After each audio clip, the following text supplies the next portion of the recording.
Hey out there, people. It's Unlimited Railworks, Gamesline's premier anime podcast.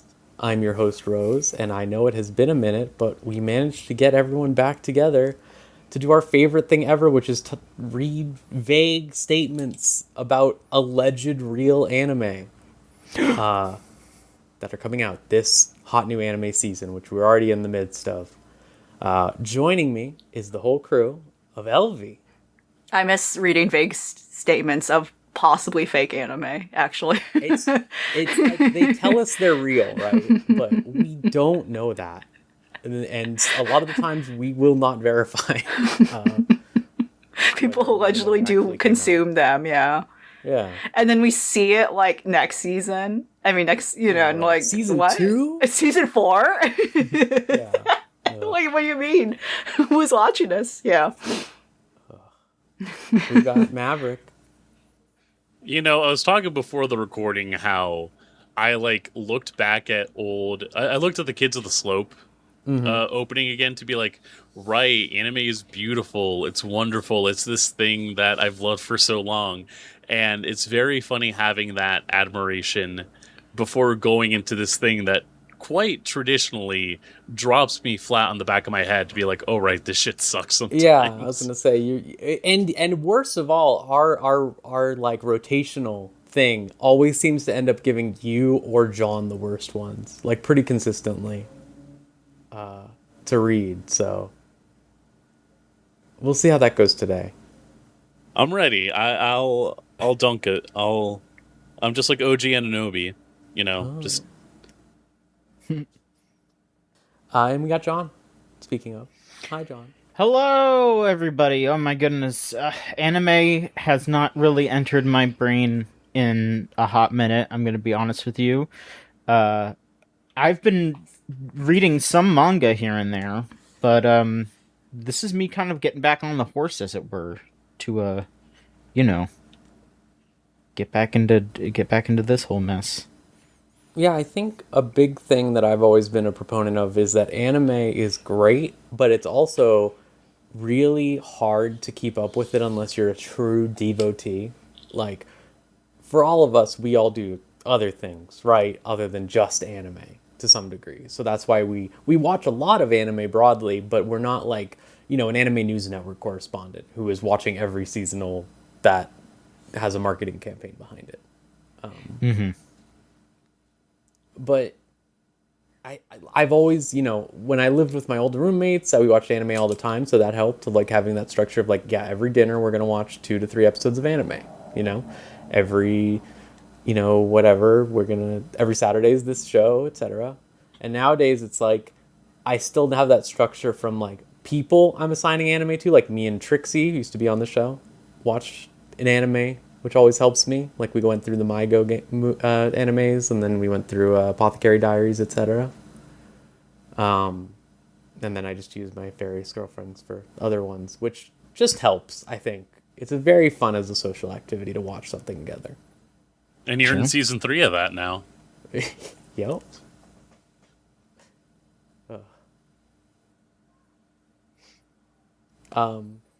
But yeah, I figure we're just going to start with our damn seasonal chart before we get into any of the things we've been doing. Kind of mainly because we probably are watching some shows that are currently airing to some degree. Or at least LV is. I'm still behind. I've only watched a couple shows that have started this season and don't have much to think yet, because I feel like episode 1s are like, can you even make a safe judgment to any meaningful degree? Wonder Egg Priority says no. That was near the end, too. That was crazy.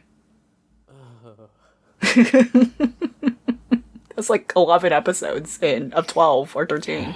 Yeah. It was very upsetting. It was like 9. I can't remember when the beat dropped. When the beat dropped, that was when dropped the show. Yeah, all right. all right, what rotation do we want to do this time? I need to like calculate this actually by looking at it and be like, well, how do we spare Maverick the most? How do we stop him from having to read about like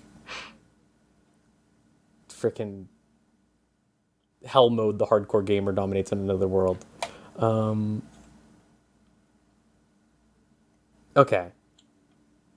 Here's what we'll do. We'll do it from order of our Discord call. So LV will go first. Okay. John will go second. And then Maverick and then me. I think this will save it. That's how you're gonna do it? Yeah, I just tried to do, I was like 4, 4, 4. Okay, wait, the third one is fine and the fourth one is bad. Okay, go back. An right. actual, like, for his death situation. Yeah. All right. LV, Yeah. what do we got? Yeah, what do we got? As a reminder, our routine is we are looking at Annie Chart.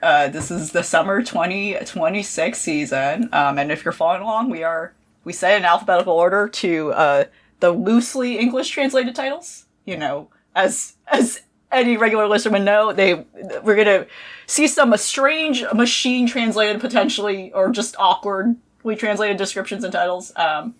First things first, I really like this title. It is a crazy title. We're gonna see so many of these again. Very excited to do this again. A Livid Lady's Guide to Getting Even. There's a colon there. How I Crushed My Woman with My Mighty Grimoires. That also kind of goes. Yeah. That goes really hard. It's about episode 2 in, apparently. Oh, and also I feel like I never noticed these, but I feel like when we read these, there's we never really noticed there's like a ratings, a little sad or happy face. And I guess because a bunch of these Usually we started do it before the season starts, so we don't get the immediate thing. Yeah, So this we one can has like see that. a mid face. It's not right now. I guess that's the way we describe it, like a neutral, like mid face. Okay, Elizabeth Layston, daughter of the influential prime minister, is a picture-perfect lady on the path to becoming the future queen of the kingdom of Haldor. Oh my god, this description looks long. But her life takes a sudden turn for the worse when her fiancé makes the show publicly calling off their engagement. Soon after, he throws her in jail and starts spreading nasty rumors about her. The encouragement Elizabeth receives from her loyal waiting maid, Muriel, I guess, and her inner fury are all she needs to reconsider her goals. Why should she continue devoting herself to a country that doesn't respect her when she can trample over it instead? She will get even with those who wronged her and bring down the damn kingdom, even if it's the last thing she does. Luckily, Elizabeth is no damsel in distress and has 7 powerful magic grimoires she won't hesitate to use. Get ready, because this ruthless lady is out for blood. Damn, okay. It sounded like that anime where the lady just punches people. Yeah. Very similar. Yeah. This seems to not be an isekai or reincarnation situation. This seems to be just purely a revenge story. Yeah, which is a noticed the little refreshing shoujo- that way. Yeah. Yeah, the shoujo ones seem to broadly not be Yeah, less likely to. isekai thing. Yeah, They're yeah. less likely. That's true. But this very much does sound like a typical like villainous genre where she's always like fucked over by her ex, right, or a relationship she's arranged with, and now it's always some revenge story, and it's like this is how, this is how I'm becoming bad, like this is like her villain origin story, right, her villain era thing. Yeah. Okay. Yeah. Me next? Yo. Okay. We've got a new Bang Dream anime, which means we've got a whole new batch of women for everyone to take screenshots of and say, me, I have this mental illness. This is me. And I'm not saying that to denigrate. I'm not saying that to denigrate anybody. I'm just saying that's what's going on. Okay? It's what's happening. However, I will say I have not really seen anyone doing that for this season yet. I would have to ask, is this season maybe mid? I haven't seen it yet, but I feel like the appeal of MyGo was it was a really fresh thing. Compared to what Bandori had been up to that point, and there was a lot of buzz around like, oh, it's it's interpersonal drama, which they weren't doing to this severe of a degree, and then like Ave Mujica is a direct sequel, so there was that buzz going between the two. This one is just like makes it seem like it's just OG Bandori style. We're just dumping a show with random girls, and I feel like maybe that's just not getting that many people. I have heard some people talk about it, but not a lot. Okay. So it's more standard girls band they're VTubers stuff. also. They're V singers, I guess I should say. Okay. Well, yeah, I can see how that's less interesting compared to MyGo and Ave Mujica. Utaloid. Utaloid. Yeah, they're Utaloids. That sounds bad to say. I don't. That sounds like that's like your grandpa's calling them Utaloids when they come to dinner. You got Rail, you got Otto. Come on. I know. But yeah, I mean, I'm seeing like recommendations, and it's telling me like watch MyGo or Rock is a Lady's Modesty, and then I'm looking at like the character designs for this, and I'm like, I don't think this is going to go anywhere near as hard as MyGo or Rock is a Lady's Modesty. Like, these women aren't going to go anywhere near as crazy.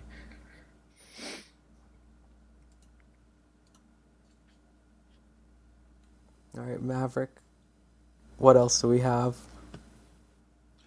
All right, we got Black Torch. Let's see. Jiro Ozuma is no average high schooler. Descendant of ninjas and trained in the ancient warrior art of shinobi. Sounds like a lot of high schoolers. Able to talk with animals. After a mysterious encounter with an injured cat named Rago, discovers that the feline is actually the legendary Black Star of Doom. Joined by the Bureau of Espionage, they fight off swarms of Mononoke lying in wait to exploit Rago's powers. Not surprised that it's already at like a 70%. Yeah. This is done by the freaking what's it studio? 100 Studio, who did some of those Pokey tunes from last year. Oh yeah, I see that. Interesting. But I don't know what else they've done. Looking at this, I guess they worked on Tatsuki Fujimoto 17 to 26 as well. Oh, okay.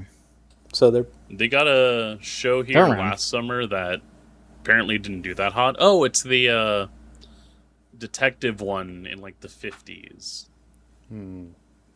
I vaguely remember us talking about that.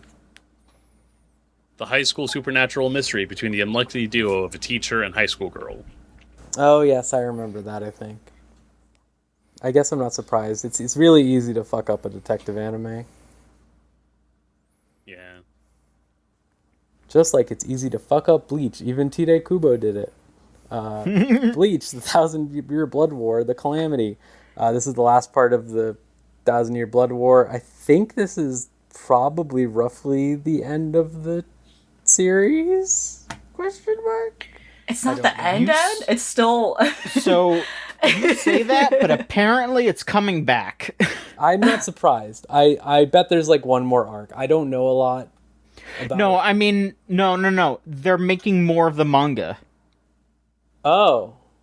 Yeah. Okay. It hasn't been confirmed, but there's been some leaks that are like, yeah, Sakamoto Days is almost over, and when that's over, they're gonna put more Bleach in there. Fucking Kishimoto just took over Boruto, right? Like, fucking whatever. I have a little bit more respect for Tite Kubo just being like, yeah, I'll do more of this. Fuck I it. have respect for the man's art. I like his style of drawing. I think he needs someone else to tell the stories he wants to, broadly, but I don't know. Bleach, I fell off of because I think I just don't like where that story goes after a certain point. And I had never heard anything good about the ending, but I have heard with regards to this anime that they have done a good job of filling in a lot of the blanks that make the manga have some, pains.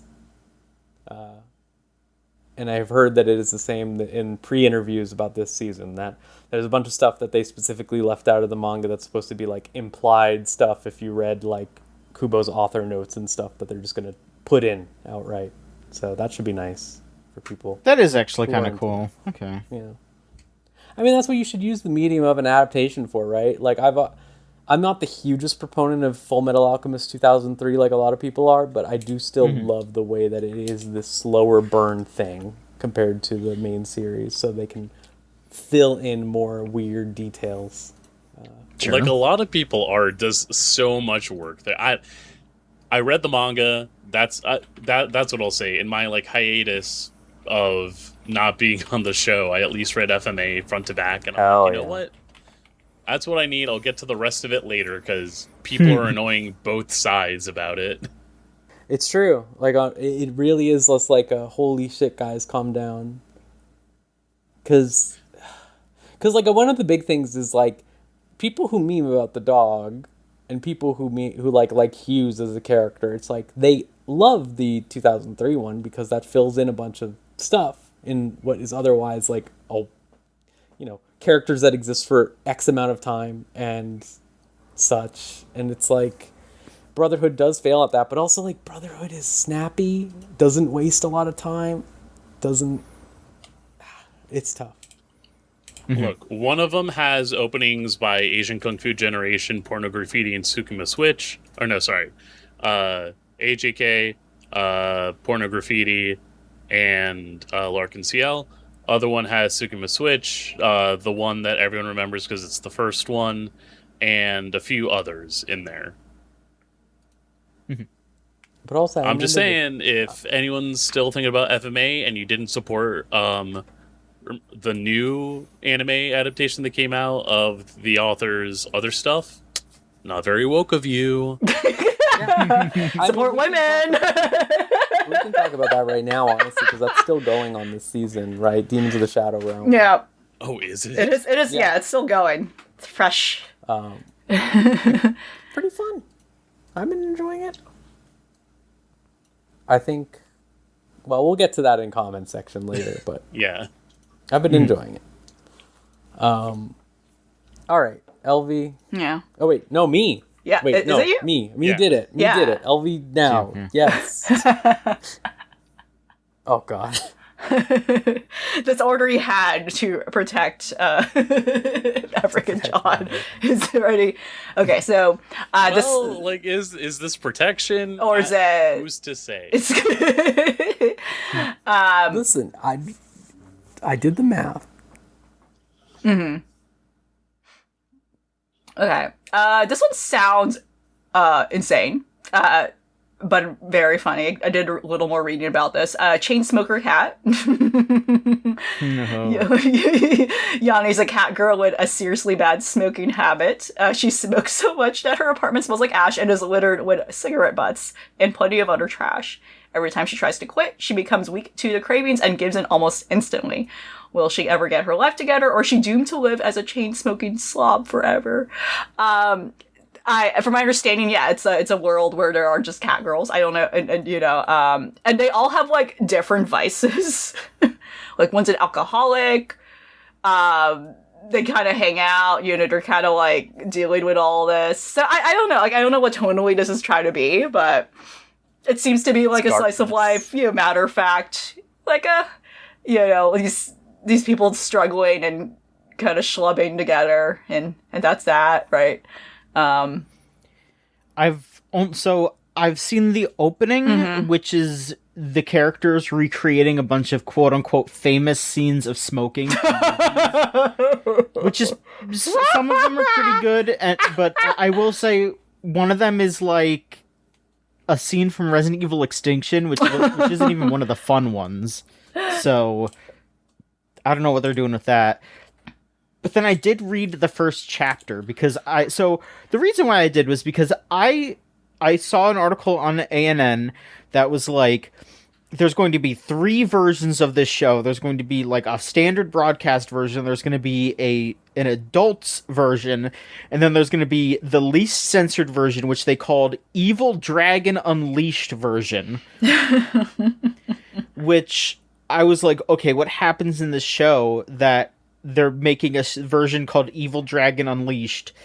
And I read the first chapter of the manga, and it's about how she needs to take a shit, and she doesn't want to until she finds her new volume of manga, because she's like, shitting doesn't feel right unless you've got the new Jump. And then she also digs through the trash to find a cigarette butt that's not completely finished because she's broke, and it was like covered in like kakaduki, but she still smokes it.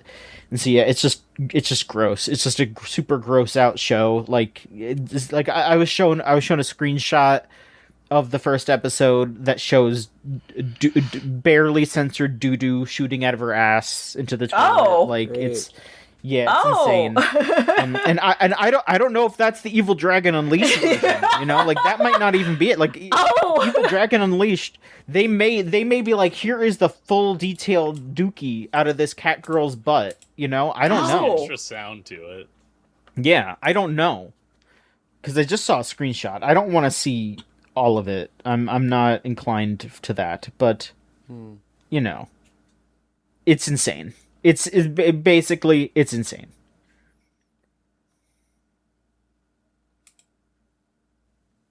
Incredible. All right, what else do we got, John?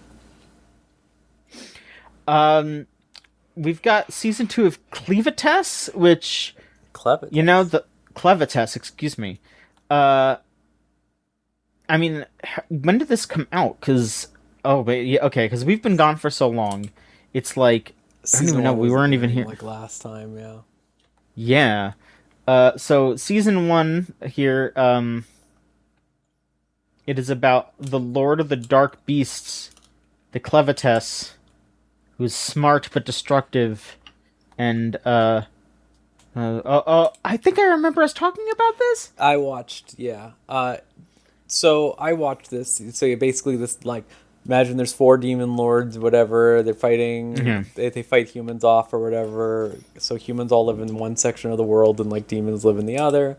This one decides like, oh, when he's killing someone, he's like, oh, protect my baby or whatever. And it's like, okay. Mm-hmm. So then he just decides he's gonna raise this baby, and he resurrects one of the like heroes that he killed or whatever to help raise the baby with him.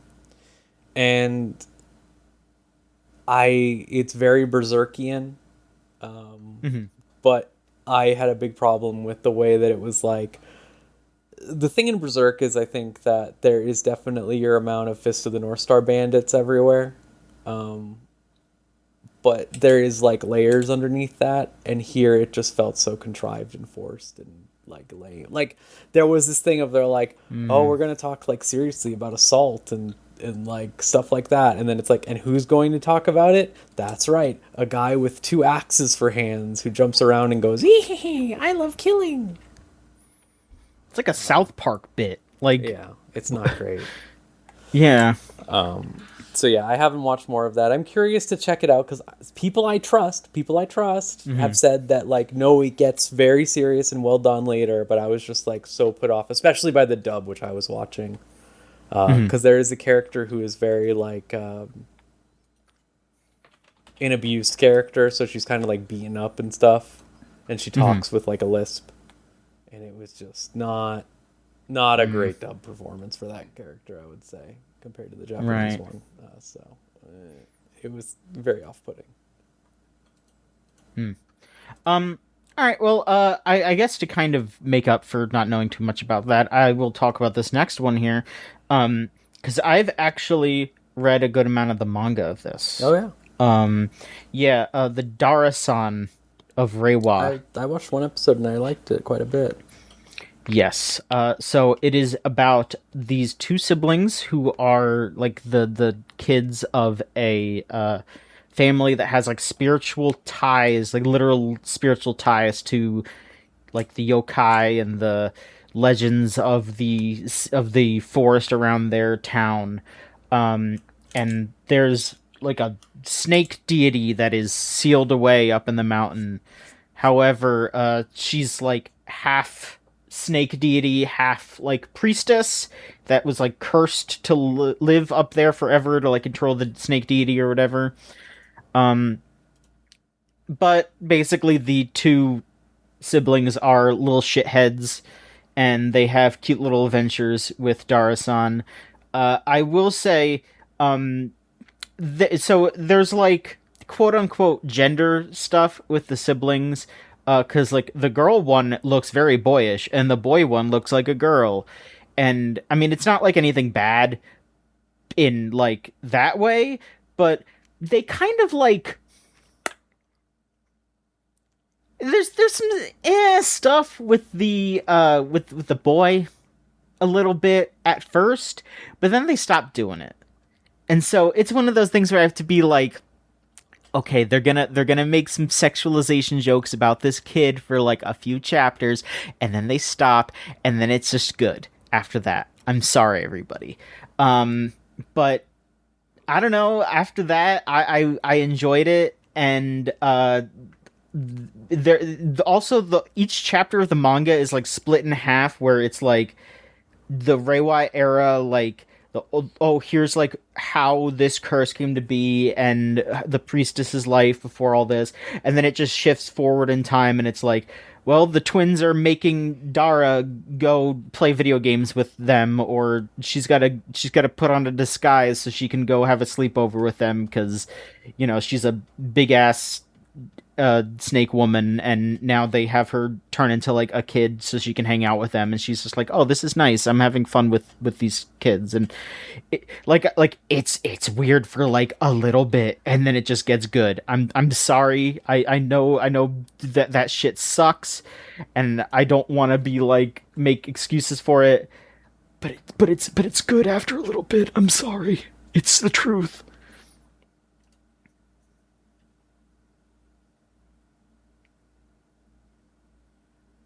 You can kill me. I mean, now. I believe you. I don't think it's that bad. Okay. In the anime, Maybe they, maybe, but not really that. maybe they tone it down in the anime. I don't remember too much about how bad it was in the manga. Of a manga Yeah, thing, right? Like that's Yeah. the most like we don't know what we're doing with these characters yet, and then realizing like fuck, never mind. yeah, that sounds right. Yeah, because it just gets a lot cuter, and also around like halfway through where like, I mean, you know, I don't know how quote unquote caught up I am because I'm just reading it when it gets fan translated, but there's like, I think like halfway through to where I am, the siblings just start wearing like insane t-shirts, and it's always really good.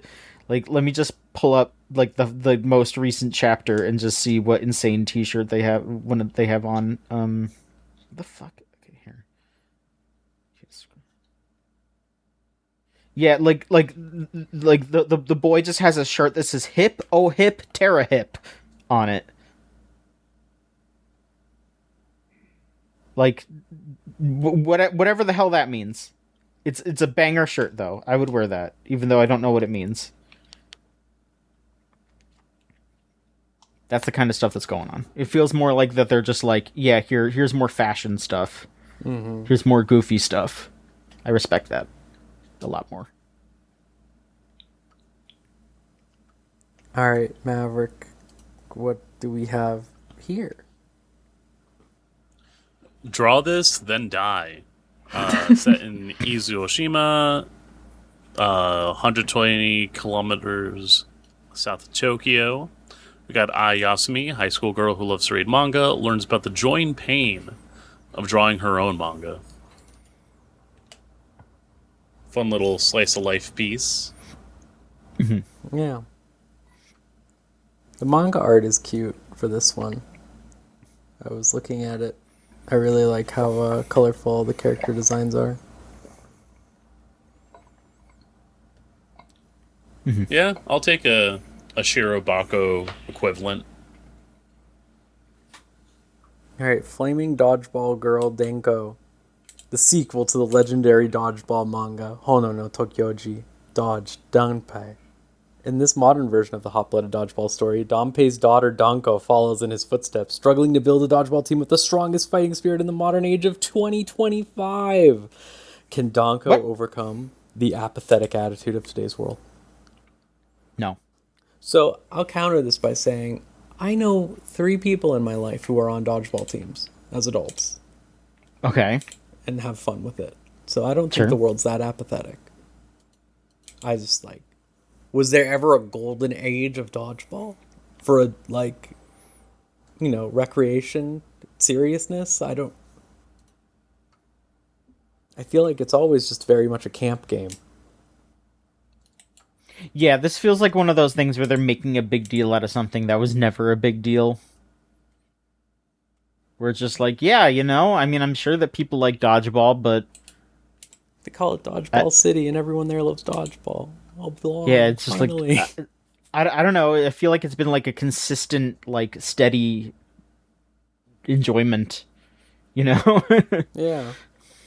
Or There's a it's cool like char- it was cooler. It was cooler when your dad did it, and now it's like shit. Yeah. I gotta let people know what's up. I'm looking at the original manga, and it says that he's also the son of a great dodgeball player. All right. What the fuck are you talking about? Oh god, his dad is scary. Okay. So I really like that there's a woman named Susan Cannon in this. That's Like- pretty good. Like head cannon. Yeah. That's something. I'll also grab this just since I have watched this. From Old Country Bumpkin to Master Swordsman 2, I'm interested in seeing. I find that show very stimulating for specific individuals of discerning taste. Mm-hmm.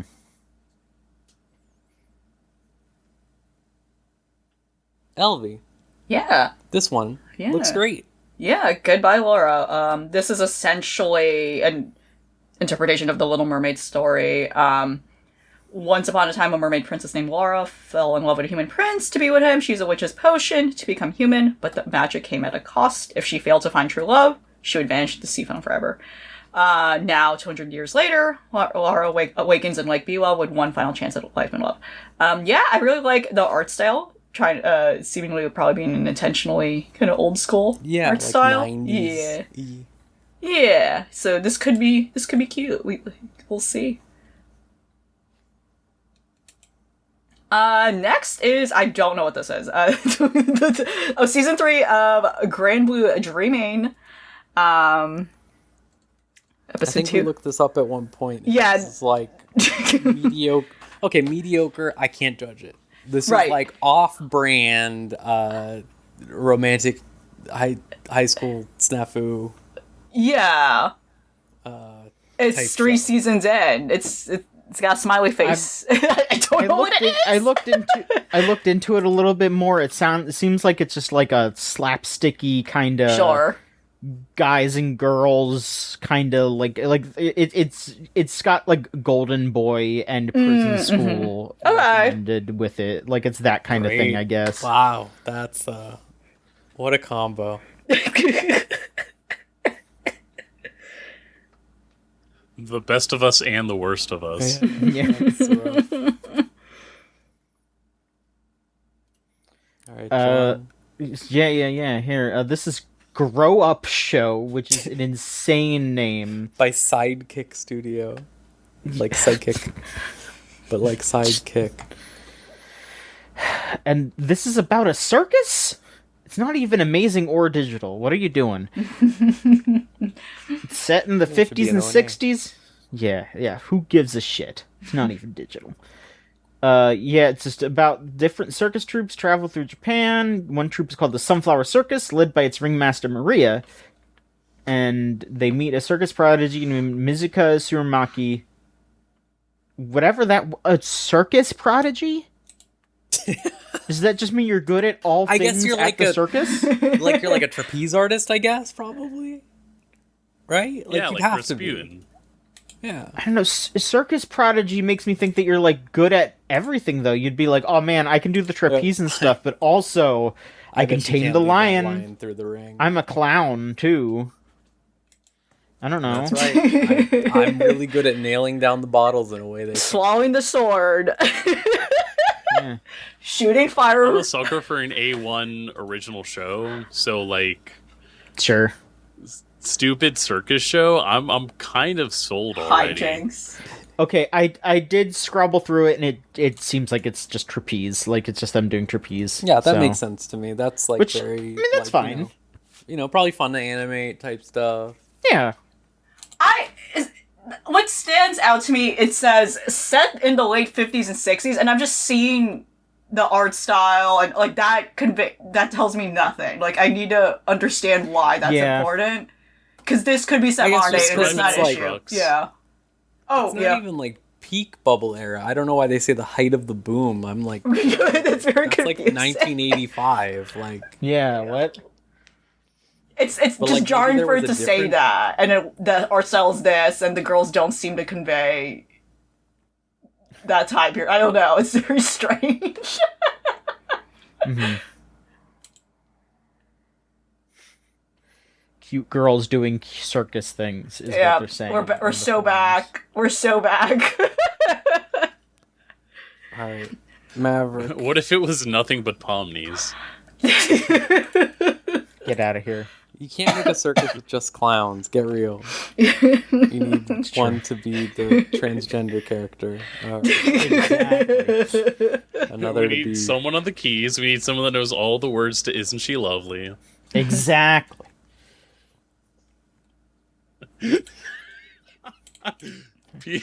I'm thinking about the stupid video. Peter abstracts. That video is so good because he just dies. Like, he just gets in a car accident and dies. With no context, you sound completely insane. Well, it's Peter Griffin. Yeah, so there you go. Because I saw what I have to do next. Your efforts have failed, Rose. It could be worse. Okay, listen, we just started taking extra ones, and it's gonna be fun. Yeah. We've done the thing we always do. Through the Oh, mandate no. of hell. It's almost like math is fake and dumb. That's right. Through the mandate of hell, we are at Hanori-san still wants to fight in the next life. Once the Demon King, now a shut-in NEET, Ryusei Narukami's second life is anything but peaceful. When a Meteor Hanaori, the hero who once defeated him, suddenly returns as a normal high school girl, his world is thrown into chaos. Determined to change, Ryusei re-enters society as a teacher and ends up teaching at her school. I'm already not interested in this. Their explosive reunion. It's like, how do we undo a potential yaoi ship? Do it in a way that's like the least woke possible, and then still have weird like student teacher stuff come up. Great.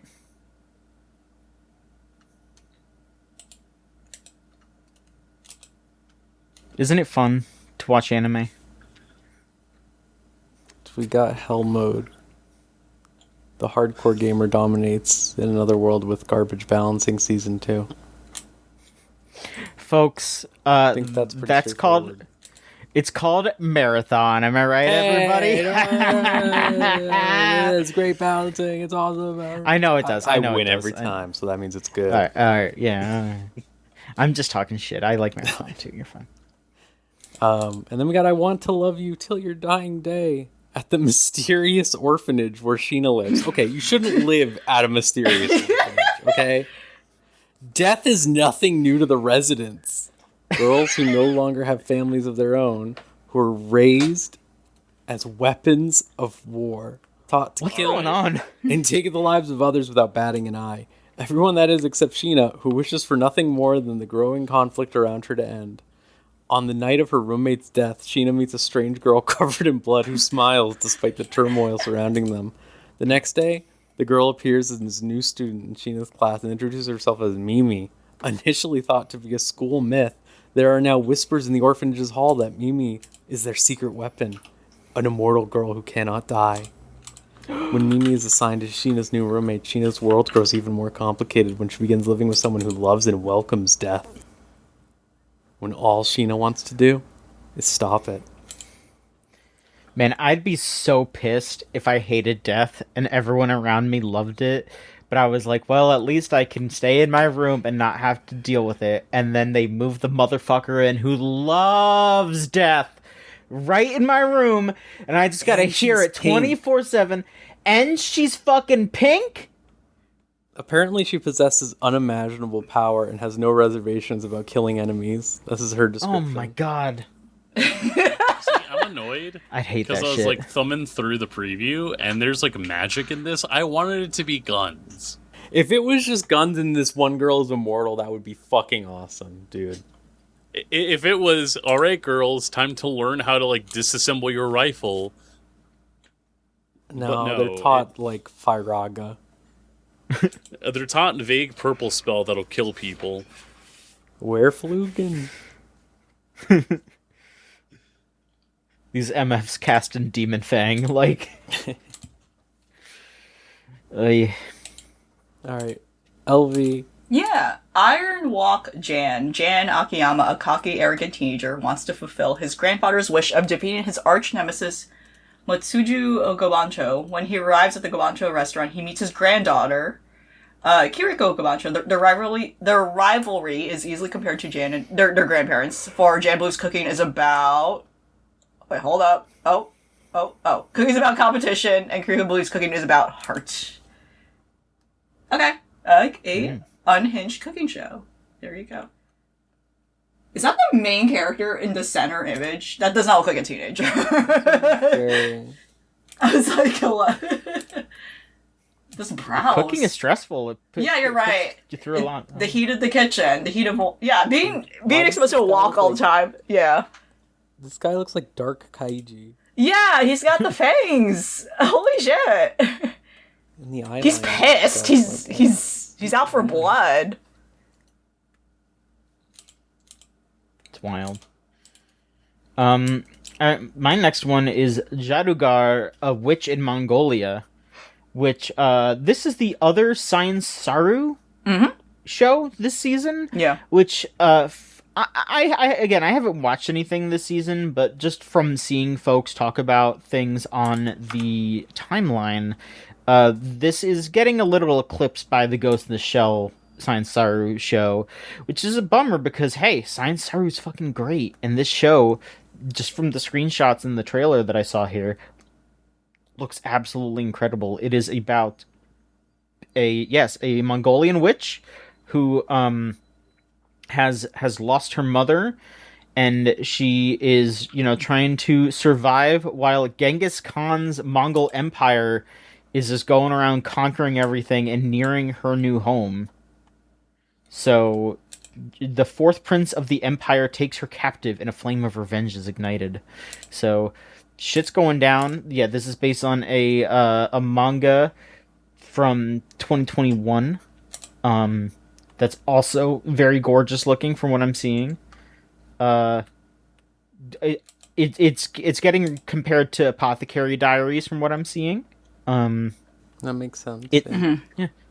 Seems very, very good. I will probably check this out once I get back on the horse, as it were, because it's a very unique story for anime. Like not anime does a lot of different things, but being something about a country, a time period that isn't really covered in anime. I'm interested to see what it is about. Yeah, I can quickly talk about it now. I am watching this. It's very good. Yeah, like I think it's a weird way to say, like, I don't know, the title is interesting because, like, I think Jadugar and witch are kind of like what they chose to translate, and she's not like a witch in a literal sense, but she's more like a scholar, like a well-read. So that's why we're seeing a lot of that comparison with apothecary. So it's not like literal magic in a sense, but it's more like alchemy and writing and all that. So that's interesting why they choose to translate it that way. Or rather, that might be the mangaka's intention, but like, I don't know. I think it's like one of those words. Like, yeah, it's one of those words that like it's like, oh, she'd be considered like witch, maybe the more conservative would be like, oh, it's a woman that knows how to read. Yeah, essentially that's what it is. Yeah, but yeah, it's very good. It's essentially just her. Yeah, she's a slave, and she again, she's unfortunately thrown into this whole era of like, the imperialism of like Genghis Khan, and it's a whole mess. And yeah, she's just like trying to acquire knowledge. She's trying to learn as much as she can. And like, I spoiled myself a little bit. It is like an interesting historical fiction. She does meet characters that turn out that inevitably they actually are important figures in like Islamic Arabic history, from my understanding. And I think she might be so, and that's really cool to me. Like they're not named in a way that you don't realize, oh, this is actually someone who's important and stuff in the future one day. And it's cool. It's actually, so it's a very cool like historical fiction story, and I think done beautifully well. I've actually even like listened to people who are Muslim and like who have like a better understanding of that history, who feel like it's very respectful so far. And yeah, there's clearly a lot of love put into this. I think I really love it. You could just tell. I don't know, like when you watch something that like doesn't consume something like this, you can tell like someone really put a lot of their research and love into it. And if there's any mistakes, it's never intentional. Like this is clearly someone who like really respects this culture and like loves this part of history. So I highly recommend it. Cool. Yeah. All right, Maverick, go ahead. All right, Kaiju Girl Caramelize. Kuroe Kaishi just wants a normal high school life, don't we all? But that's impossible with a rare condition that turns her into a giant kaiju whenever her emotions spike. Things get even worse. Rare condition. Things get even worse when she falls for Arata Minami, the most popular boy in class. Now every blush, heartbeat, and crush could trigger a monster transformation. Can Kuroe survive high school love before it destroys everything around her? Oh. Hate when that happens. This feels like an early draft of what Ruri Dragon could be. Which, not for nothing, what they're getting up to now is crazy. Oh, you saying that just reminded me that that we're getting the Ruri Dragon anime by what's it called? KyoAni. Yeah. Oh my god. Mwah. Yeah. That's gonna be incredible. That's gonna be so good. They'll add so much sauce. It's They already will. so flavorful. Mm-hmm. We got Let's Go, Kaikigumi. The horror comedy manga begins one fateful day when the cowardly unnamed protagonist meets Mekako, the leader of a Kaikigumi organization, which is in charge of the ghosts and supernatural creatures scaring humans. The protagonist somehow takes part in the revival of the Kaikigumi, after which one bizarre yet not scary phenomenon after another befalls him. Alright, I don't know. I don't know. Not scary. It says. But it says it's a horror comedy. They're lying to us. Someone is. I don't know who, but someone is. Uh, I like the start of this description, LV. Yeah, I love Unseen Beneath the Clear Sky. Though I think I kind of know the premise of this already. On April 9 in Tokyo, still too early for fireworks, university student Kakeru Serrano meets a woman named Koharu Fuyusuki. She's a beautiful girl who stands out from the crowd, laughs a lot, and exudes a warmth that contrasts sharply with Kakeru's introversion. But there was something he didn't know at first. She can't see. So this is essentially just a drama romance of a guy meeting a blind girl. And I think it's interesting. We have had titles in the last couple of years where the one person has like a known physical disability. There was like the one like I Can See Your Voice, the sign language anime where it was a girl and a guy. Also, and I don't know, I think there seems to be something going on where there's like a lot of like push to adapt these, which I think could be fun and is awesome to see that. It's usually like very weird to see stuff like this depicted. I'm not even sure how this would be. Like, I don't know. Like, it's like, I don't know. It's to me it feels weird because it's like she can't see. That's it. Like, don't make that weird. Like, I don't help her. Just help her when she needs it. I'm not sure what the tone of this like essentially is, but yeah, there seems to be a whole genre right now of like, one person has like a disability and it's like a romance subgenre, right? I mean, again, it could be fine. It could be really wholesome and respectful. But it's just apparent that this seems to be happening in the last couple of years. Yeah. We've The come silent full voice was very circle on. popular. Yeah. Yeah. We've come full circle in Katawa Shoujo. Is Katawa Shoujo still woke in 2026? No. I don't know why I said still woke. Yeah, hang on. You're in a woke contest and you're up against Katawa Shoujo class of 09. They made a new season, a new series for Magical Girl Lyrical Oh my Nanoha. god! Wow. Holy And this shit. one is called Exceeds Gun Blaze fuck. Vengeance. Hell yeah, sister. I don't know anything about this. It says that the world was almost destroyed by an invasive alien species, and they're still It's pretty fighting, I guess. It's pretty redundant, but like I just feel like invaders from space, but Yeah. People go about their daily lives is as she if trying to like- avert their eyes from danger and disaster. What? So she's like a she's 40-year-old still now? married. Yeah. She has the Is she child. like a grown-ass woman now? That's crazy. Yeah, is it the same It girl? was like the same cast. Is there there's not even like a new girl? It's just... So we got Holy this. We got shit. the Madoka movie. They're pushing for gay rights in Japan right now, and All right, I guess. this is the step to embolden everyone or distract them potentially with a darker mindset.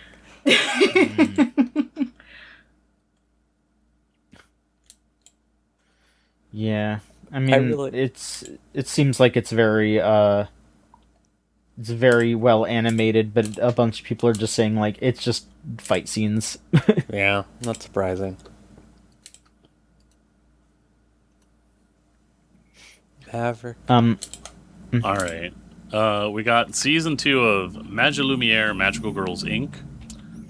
Don't know nothing about that, so we're going to head over to Mebius Dust. February 29th, 2000, a group of Mobius meteorites fell down to Earth. The meteorites brought new material called Mobius Dust, which dissolves in air and can cause miracles.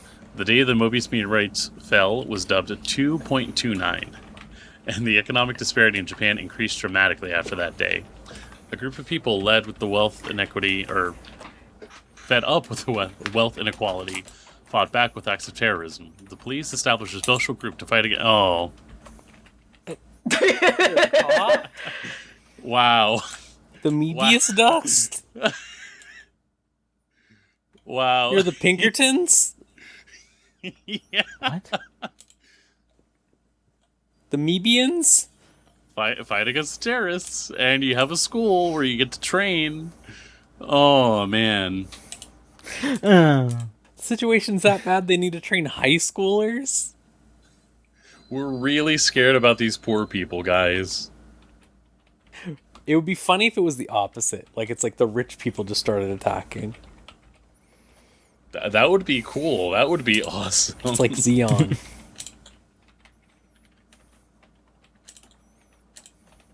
God. Oh, and then, guess what? Third season of Jobless Reincarnation. Oh god, he's becoming an adult again.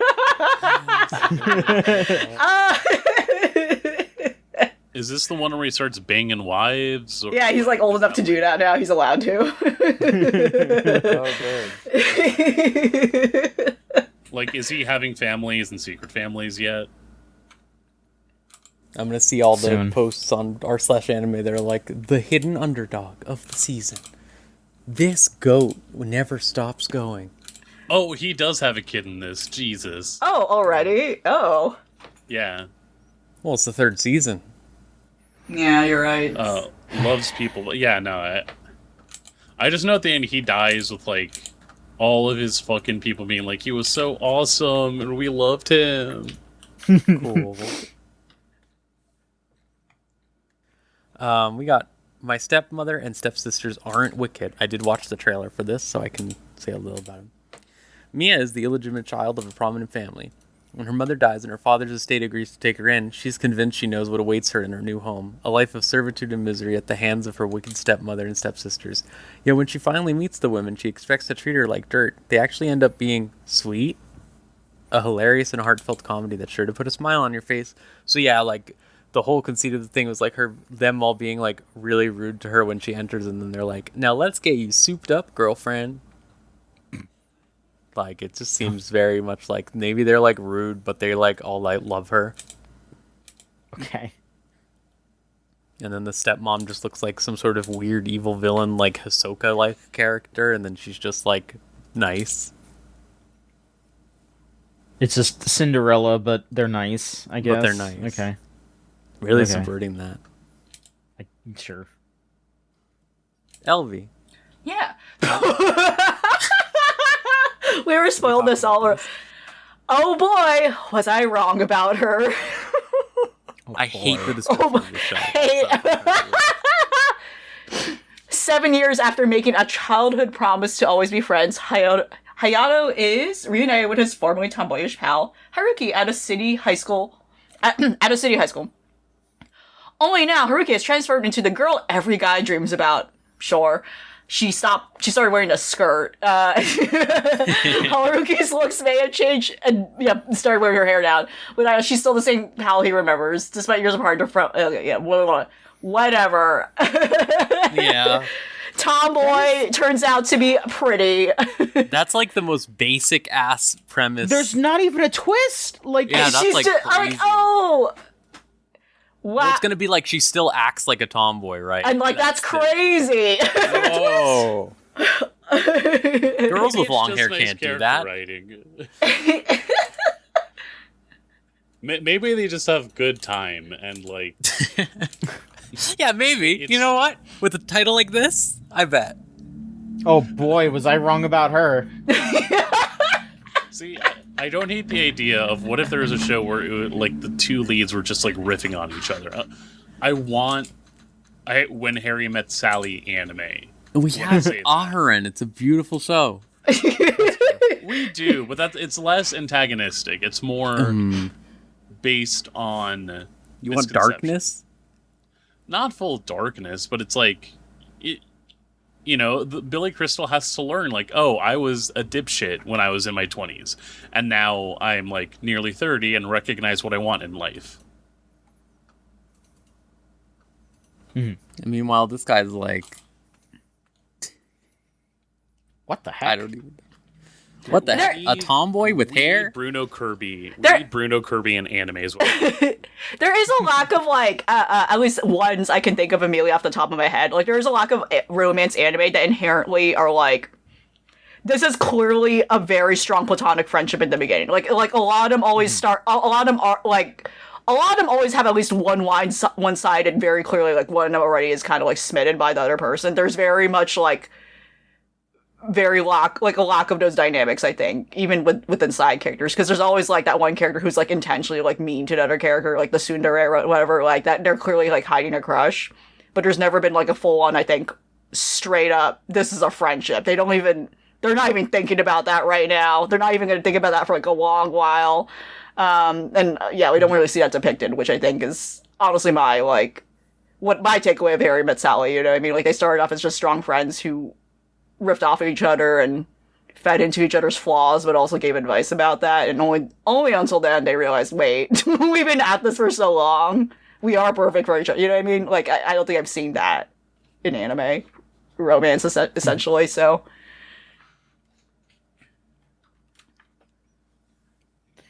Next up is, please excuse my younger brothers. oh yikes! Which, from what I've seen, it seems like it's basically just a step sibling Yeah. romance thing. Okay, or it's just like Many such she, cases. yeah. Oh no, our parents got married. Yeah, like. and now there's a. Oh no, my step siblings are hot. Yeah. I think it's very specifically like just one of the boys and her, but then there's like Yeah, it's a harem younger- situation. Yeah, whatever. Yeah. I don't even know if it's a harem thing. It very it specifies the oldest brother. So I think it's just her and the older brother, and then the other two brothers are just fucking around. Maybe, I don't fucking know. It's still kind of weird. Whatever. I ain't watching that shit. Away with thee. Away with thee. Please excuse my Brady Bunch. Yeah. All right, recommendations from Iwamoto Senpai. The year 1910. Iwamoto Kodo is a young boy who has successfully carried out many curious missions under the military's directive. His destinations lead to encounters with the strange, weaving tales of history that have yet to be told. 1910s Japan? Uh-oh. That sounds like a fun place to be. Yeah. Nothing bad happened then. I mean, to be fair, like, Demon Slayer's roughly around then, right? Yeah, I get. Well, yeah, it's like right at the tail of the Taisho era, but also like, dog, it's the Taisho era.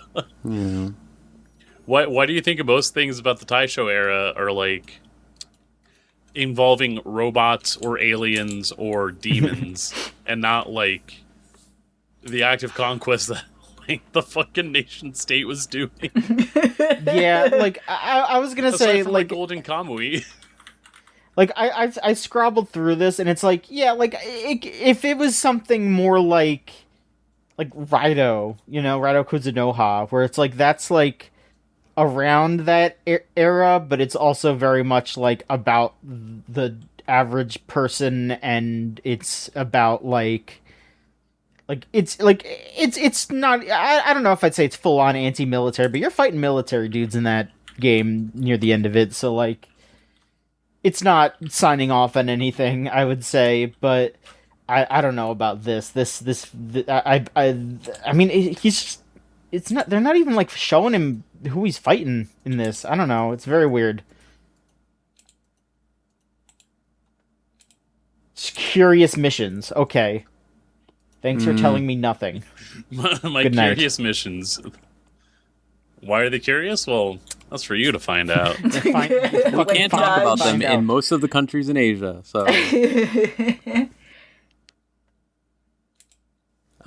Equally weird, I feel like Turkey must have spawned some sort of sickness in the minds of people. After a mysterious... This is Red River. Mm-hmm. After a mysterious hand drags her beneath a puddle, modern Japanese teenager Yuri awakens in the Hittite Empire of the 14th century. I hate when that happens!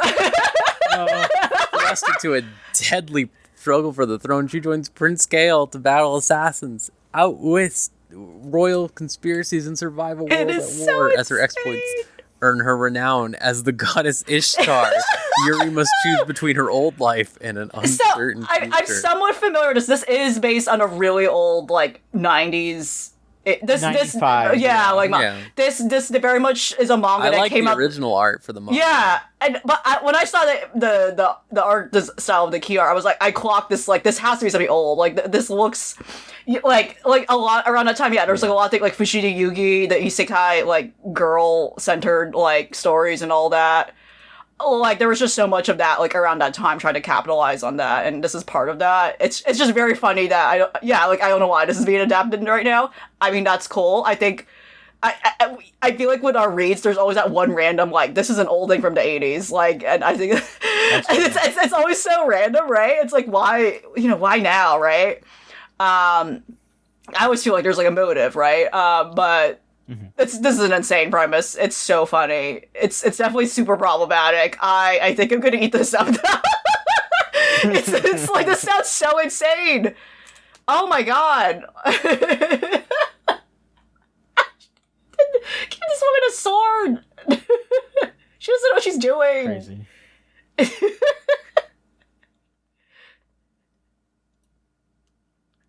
All right, let's see here. Rich girl caretaker. I'm secretly the caregiver of the most popular girl in this rich kid's school. Can y'all fucking leave me alone? Can y'all... That's like a guy comes up to you unprompted and says, "Want to hear a secret?" No, I don't. You can keep that to yourself, buddy. The caretaker. of the most popular girls' rich kid school. I'm a rich kid too, by the way. Hi. It's basically just like Umaru-chan, except he's not related to her. They're just at the same school. That's what it seems like. Where she's like kind of, I mean, but not. It doesn't even seem like it's like goofy like that is. It's more a romance thing, and she's not like goofy. She's just kind of sloppy, I guess. I don't know. She's not good at chores. Oh no. Yeah. Who give a shit? And then also they're doing season 2 of Tanya of Evil, which that was like 10 years ago. Yeah, whoa, that is crazy. ago. Yeah. I thought it was just something. I thought it ended. No, there's No. more. Oh, It's been an isekai quartet the whole time. holy shit. the first season was in 2017, Jesus. and then they had a movie in 2019. I think like my And mind, now- the movie was like, that's it. I didn't realize it was still like a. No, yeah, Wow. it's still going. That's I mean, crazy. the manga's still, or is it a light? You know, the light novels are still going. Oh, I see. Okay. Light novels Yeah. don't end. Let's be real. Yeah, That's that's true. Yeah. But yeah, this is it's again unfortunate that this is, you know, coming out when it is, because yeah, this show is one of those things where it's like, man, we're gonna be seeing a lot of shitty people with her as their Yeah. avatars. I mean, but it was never going to be a good time. Let's be real. it's never it like I feel I both feel bad, but I'm also just like, dude, I don't know, maybe you need to be a better writer when the like author keeps having to be like, I'm a leftist. I wrote this as a commentary, and it's like everyone who likes it is just a Nazi, and it's like, okay, well, something fucked up. You fucked something up, dude. Take it back to the drawing board or something. I don't know, man. Yeah. I watched the first season of this and I was like, yeah, I get what you're going for, but I wasn't like wowed, I would say.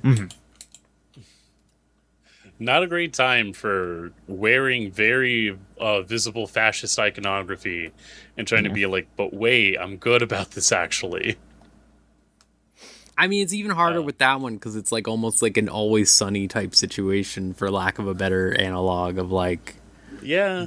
this is a thing where they're like, oh, look, she's doing the bad thing. Like, fucked Yeah, up, huh? And it's like, That one was for all of our main listeners. Best of luck with all that. Mm-hmm. Anyway, who was up for season 2 of Skeleton Knight in Another World? didn't even know there was a season 1. I'm going to keep it Yeah, real. with you. is anyone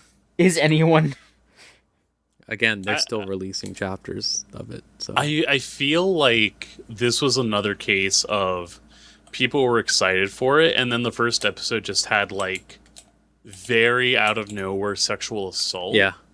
And so people were like, hey man, why we got to keep doing this to like why do we have to use this vehicle When that specifically? cooking one, like that one with Derek or whatever his name was. Oh, that's right. Oh my god. That's the one that like blew my mind, where it's like the first 2 episodes were like that and it was like, what? The cooking one had a fucking It was called, it was like banished from the party, I now run a 5-star restaurant or something. And it was and that like started with like abuse. Oh my god. 2 different. Yeah. We gotta kill people, I think. It's what crazy. are we doing, everybody? I do want you to Maybe. know though, to maintain our narrative that we have over the years perpetuated, keeps getting scarier and scarier. Skeleton Knight was just a gamer who fell asleep, and he became Skeleton Knight. So did he pass away in his sleep, or is it Like, just, was there a in his gas dream? leak? Like what? Yeah, I don't That's know. what happens when you don't get a sleep test. Just as he went to sleep and he woke up as Skeleton Knight. The so apnea gets sad. you. Yeah, I guess. Nah, dog, I'm so ready for In Another World with my CPAP. God, it's just like he's just going around like introducing it to people, and they're just like, "Oh man, I got my first good night of sleep in ages." Like all the kings are just like, "Bring it to me." Everyone has a strength buff and a speed buff because they're getting a full 8 hours. Dude, I'm not snoring anymore. The horrible troll is gone. It just turned out to be the small girl's massive snoring. God.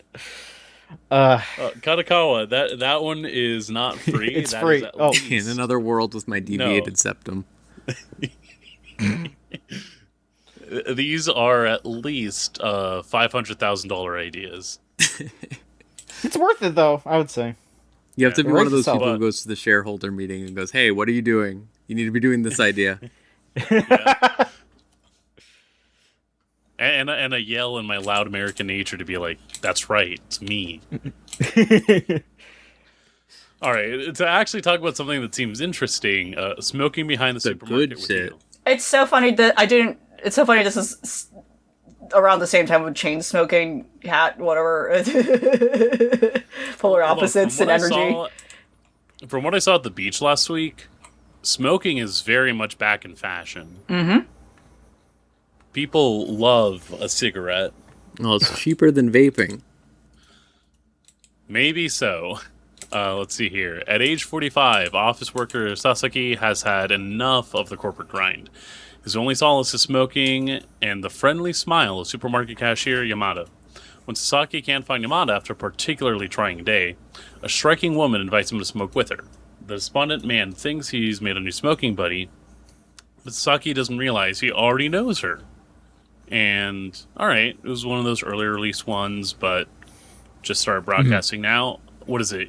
John, you read the manga for this, if I remember I did correctly? not, no. I did. Oh, okay. Ah, So- yes. Yeah, because this kind of hits my strike zone of it's an old man, and he's pathetic and sad. It's an old man. There's a lady with red hair. Yep. Oh, what is this? The Big O? If I wish, man.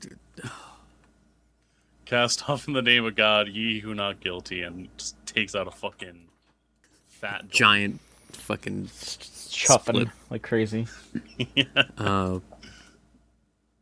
Yeah, I'm excited to watch more of that. I watched a couple of the mini episodes just to check out how it was, and I was like, because I was scared. I'll be honest with you, I was scared that it would be a Yakuza one. What the fuck was that called? Oh my god, what House Husband, Way of the House Husband. Yeah. Or it's like, oh no, the adaptation's bad, but it's actually good. It's just normal style. Good voice performances, which I think is a really important thing for an anime. So, Yeah.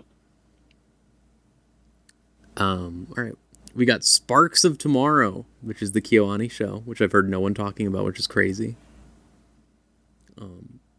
The novel takes place in the summer of 1907, the 40th year of the Meiji era. 15-year-old Inako Momokawa lives in the Fushimi area of Kyoto and is the second daughter of a sake brewer. Nothing she does ever comes out right, and she receives a scolding from her father every day. Her only relief is the trust she places in her prayers to the gods. One day, while at the Fushimi Inari Shrine, she meets a freewheeling young man named Kihachi Sakamoto. He rejects the gods and boasts of the incoming age of electricity. The topic of marriage suddenly comes up in Inako's household. Her father is one-sidedly making all the decisions for her, and Inako is about to give up hope. It is then that Kihachi drives out Inako's true feelings of wanting to run away from her family. The only way to stop her marriage is to find an unusual book called the Electricity Catalog. The book is a prediction book about electricity that Kihachi wrote when he was a child. But his older brother Seiroko took the book, and its current whereabouts are unknown. They go together to search for the book across Kyoto and Shiga prefectures. What? They're just making whatever these days. What is it? Why can they I stop kinda the marriage dig with it. the Electricity Catalog? Watch and find out, I guess. Mm-hmm. I guess. I mean, it's Kyoani show. Probably looks good. You know, they also make clunkers, so. So they possibly invent electricity. Is this an insane like? I guess. alternate history thing. Here's the thing. This is one of those novel adaptations. Yeah. They love that. It's not a light novel, from what I see. Also, season 3 of 100 Girlfriends Who Really, Really, Really, Really, Hell yeah. Really Love You. Already watched episode 1. Great stuff. So they did a thing where they did a cold open with like a bunch of girlfriends who hadn't been introduced yet, but are in the manga for a while. And they had one of the girlfriends is apparently a Japanese woman who thinks she's American in her heart. And Shuttle. she referred to an event as her personal 9/11. Okay, that's pretty good. Yeah, really good. The first episode did open with him starting to date his cousin, and he was very upset about it the entire time and kept saying, "Are we really doing this, anime director? Are we really doing this right now?" That's a little funny. That's better than just doing it, I guess. No. Was it like Juichi Q or Q like Juichi? Or did it just say 9/11 as if it were like reading it as like katakana? I think she just said 9/11 because she talks in English. She talks in like half English. She just went like, My 9/11. if she's saying it's like a personal 9/11. That manga is all about insane slang all the time anyway, so. Watashi no 9/11.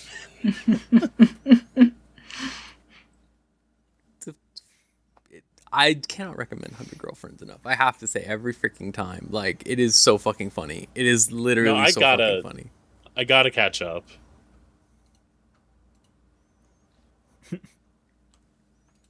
Alright, LV, what's going on? I don't know, but the Duke's son claims he won't love me, yet showers you with adoration. Elsa, the daughter of a fallen aristocrat, receives news. It was a marriage proposal from Julius, a very elite nobleman. Elsa is wondering, why would such a distinguished man marry me? But after the wedding, Julius, who had been kind and gentle to that point, changed completely. In a cold voice, he tells her, "I have no intention of marrying you." So that's just negging. And I don't... What are we doing? What are we doing here? Is this by the same... No, it's not, but I was thinking it was like some other romance thing. Yeah. No, but there's so many. What are we doing here? What? These girls gotta get out. Like, that's all I have to say. Elusive Samurai Season 2. I unfortunately don't know what that is. This is a historical I didn't series watch it, but it was the first season was very popular when it aired. Okay, yeah. I think Sure. they drew like crazy... There's a bunch of crazy animation in the first season, at least. Ooh, okay. I was really put off by the really young protagonist. Sure. And they're the main character. It's just mostly all... Okay. Okay, cool. There's a new season of Elusive Samurai. And a show called The Exiled Heavy Knight knows how to game the system, which is about Is that clown? Is that Palm? Is that the girl? Is that the clown from Visual Circus? Yeah, is that her? If it was fucking Pomni, I would give a shit. It's something about a VR game, and I don't know. I see... This is peak. Is it? Wait, hang on. Is it? What? No, because peep the studio. Oh, fuck. Okay, never mind. You're right. Might be the best anime ever made. This might be the best anime ever. I'm this sorry. looks so insane. I didn't know. I'm so sorry. I'm so sorry, pecans. I'm sorry. Oh my god. The hair is so over animated. Holy shit. Because it's pecans, that's why. Yeah, I know. Oh god. Saying GoHands is the only animation studio that makes me feel like my GPU is liquefying in real time. Sort of an anime. Oh my god. See, I'm There's watching too the much animation, hair. Like they're kind of getting better at this. What do you mean? Like it feels a little more competent. Oh, The hair will The the not hair is stop moving. insane. That's too many lines. Their hair is maybe their worst thing they do. I remember that one with the girl with the glasses, and it was just like watching Yeah. all of the individual strands of her hair was like, no. I'm getting dizzy watching this trailer. I don't. This might be an actual health hazard to watch. Ugh. But yeah, this is just a fucking like isekai standard thing, whatever. But it's by Pecan. So what am I? Who am I to argue? One of these days, I'm gonna actually eat my words and like go through all the Gohan's shows. You can always do it as a project. That's all I'm going to say, Oh, you know? That we can. Now, enough of that. We could. We could. We really could. Now, what you know about the Forsaken Saintess and her foodie road trip in another world? God, I wish that was me. TBH. Alright, Rin Takanashi, caregiver in her 30s, was unceremoniously discarded as trash, despite being summoned as a saint. However, as a lover of the great outdoors and all things camping, she was blessed with a special skill, survival, as well as another unique skill. Okay, what is it? What is the other one? What? No, just one more. Don't worry about it. She got Riveting an tale RD. begins. One of sweat, tears, and insatiable hunger, as Rin, together with companions she picked up along the way, leisurely explore its parallel world and savor gourmet cuisine to her heart's content. Or so the story should have gone, but it looks like the road is going in an unexpected direction. This is tagged as action, so... Okay. The key art is insane because you have what looks like the main cast. They're around like a camping propped up table. There's like a grill in the foreground. There's like a weird ass cat creature. In the back is an RV I'm little telling you, small that's truck. gotta be her skill. And it's That's like gotta be a her other skill. It's a CG RV truck that looks like just a remade stock. Like I Good as get hell. behind these 2D anime characters. I always appreciate the way that light novels are very shameless. Isekai light novels. Very shameless about what they're latching onto themselves to meet the moment. Yeah. And so to have like a little bit of, food, culinary focus, a little bit of like the adventuring party, they're making it that somebody was summoned in instead of like dead. So it's like, oh, you're a full fish out of water, but not in a way where you're just like shit out of luck, I guess. And yeah, like we're also deciding, let's get a little bit of Eurocamp in there.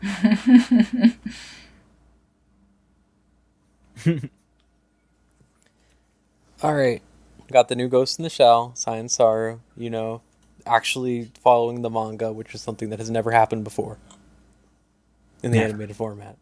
I don't need to explain Ghost in the Shell. Cyberpunk, doing shit. I must say, I was fascinated by the director talking about how he has he prayed every day to try to channel the spirit of Masamune Shirao, the original writer, Ghost in the Shell, to make sure it was correct. That's what he said in an interview yesterday. And he's like, I think it worked. I think I channeled his spirit and became like him. And it was like, okay. Okay. And then we have a title I really like. The Insipid Prince's Furtive Grab for the Throne. What are they doing? Okay. To the Empire, Prince Arnold is one big joke. Completely inept prince, shown out by his more talented twin, Leonard. But in secret, Arnold operates as Silver, one of only 5 magic-wielding SS rank adventurers in the continent. As the bloody battle for the throne intensifies after the Crown Prince's death, Arnold pulls the strings from the shadows to crown his twin emperor to his own advantage. Okay. I just really like the Insipid Prince. This shithead's trying to be the trying to be the king. Let's watch. Let's watch his furtive grab. Just crap. I say it's like a weird Prince and the Pauper thing. Okay. Yeah. Just your brother stuff. Yeah. This one, the Oblivious Saint can't contain her power. Lady Carolina, the overlooked daughter of a powerful duke, has always believed herself to be the black sheep amid her illustrious kin. Okay. Sure. You could say siblings, I don't understand. Her father is the Swedish Prime Minister, her elder sister approaches mage, destined to become their nation's next saint. In comparison, Carolina resigns herself to a quiet existence in their shadows until a sudden and unexpected royal decree alters her destiny, thrusting her into a political marriage with the formidable, bloodthirsty prince of the neighboring empire of Melkotias. Determined to prove her worth, Carolina takes a bold step into the world fraught with both political and moral peril. As royal obligations intertwine with hints of true love and the stirrings of her own latent power, Carolina moves ever closer to understanding what it truly means to be exceptional. Wow. So I watched the Two Perfect Saint, and this is like literally the same description. Like, this is like almost 1-to-1. It's crazy. Yeah. Yeah. We've got The Ogre's Bride, which I looked at this, and it's being described as a Cinderella story, but it seems more like a Cinderella plus Beauty and the Beast thing, but the dude isn't a monster, he's just a guy. And it's just like... It sounds like it's just... She's like, oh, she's being mistreated by her family, but then she goes over to the prince, but he's also kind of a shithead. And that's it. Like, again, I'm looking at the conversation about the first episode, and everyone in there is just saying, like, this fucking sucked. They're so mean to her. Like, that's all they're saying. They're just mean to her. The whole show is they're just being shitty to this girl. Like, okay, great. I don't want to watch that. I guess I could do this one too, where it's the world's strongest rear guard. Hey, guess what? It's another one. He's reborn in the Labyrinth Country? Get your ass to the Labyrinth Country. What do you mean the Labyrinth Country? The country of mazes. You won't believe how much it costs to keep this corn maze up. Oh my god. People are always coming to the friggin' labyrinth, and they're just... Nobody's guarding the rear, though, except for this one dude named... Thankfully, he's Ari... the world's strongest. He's real good at it, but he's the only one. So, he's on call, Like, you gotta get lucky to get him to run through the labyrinth with you, but... I mean, that's all you have to do around here, so, he'll help you out eventually, but you're gonna have to wait. That's it, Zubul. You're going to the Labyrinth Country. God, we all just wish we're talking about Digital Circus. Is that what's going on? We're just like, man, Digital Circus is good. Fuck this shit. It's very funny that, like, between the last time we recorded an episode and now, at least two of us have gone through all of Digital Circus. And it's very easy to just say... It's the fact that half of this shit does sound like someone remembering a computer game that they played when they were, like, 10. Yeah. But don't have all the details. That's how so many of these, like, word salad light novels read. And it's like, yeah, no, this would be some bullshit that you could see at the Amazing Digital Circus. Yeah. God. I don't know, what else we have? Though I am an inept villainous. What's with all these shows where they're just shitty at it? Like, what is this now? Oh, usually it's the girl's actually good at it, but she thinks that she has failed. So we've gone on for so long with the overpowered people, where now it's like they fucking suck at their job, but you're still gonna watch this show, huh? Like, they're gonna be bad at it, and you're still watching it. I don't need to give him the Sharingan for you to show up. Some of them are so strong, but others may be very inept or just oblivious. Or I'm having the misogyny Insipid. radar blink of just like, why Oh, okay. why are the villainesses and the saintesses oblivious and inept? But my rear guard is the world's strongest. Why is my saintess forsaken, but the exiled heavy knight sure knows how to game the system? Doesn't know shit. He's insipid. He's inept. Realize. That's right. All right. As maidens from the 5 clans battle for the crown prince's heart, jealous Keigetsu users forbidden magic. Wait, okay. Jealous Keigetsu uses forbidden magic to swap bodies with the beloved Raiden. Switching places does not guarantee happiness for Keigetsu with her new body's ill health, leaving her hanging on the verge of death. Meanwhile, Raiden, now wearing the face of a scorned outcast, must answer for Keigetsu's crimes in a dangerous trial. The unlikely pair become increasingly entangled in each other's lives and will need to work together to survive discovering the dark conspiracies brewing beneath the palace's genial surface. To confront the deadly threats lurking in the shadows, Raiden must embrace her new identity and defy their expectations of the court's inept villainess. Okay. All right. As China's big right now. Yeah, I mean, it's always big. It's It's a big country, yeah. It is Dogokobo, at least, so, like, you never know. In Dogokobo, the opening is by Millet, so... Every opening's by Millet now. Those motherfuckers are just belting constantly. Nah, listen, we're still... what's Kenji Nenzo still doing right now? I know he made a song for fucking the Japan soccer team. Sure. So I'm watching the trailer for this so I can truly make a judgment call.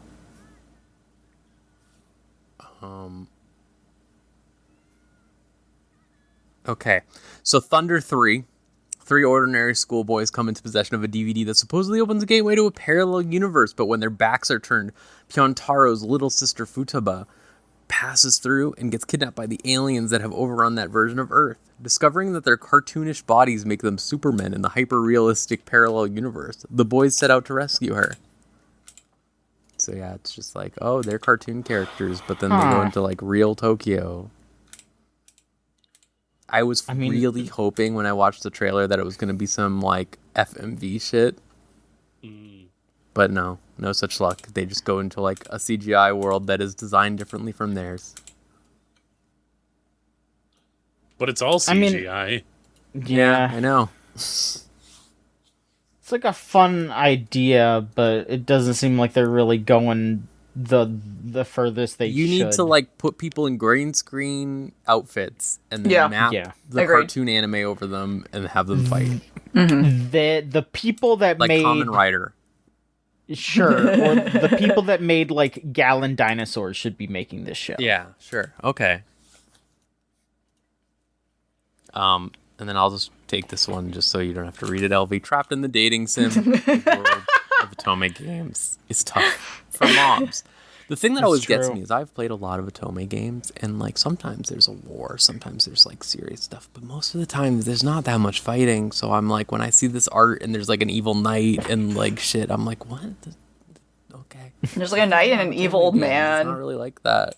There's like a robot. A mob. What are you talking about?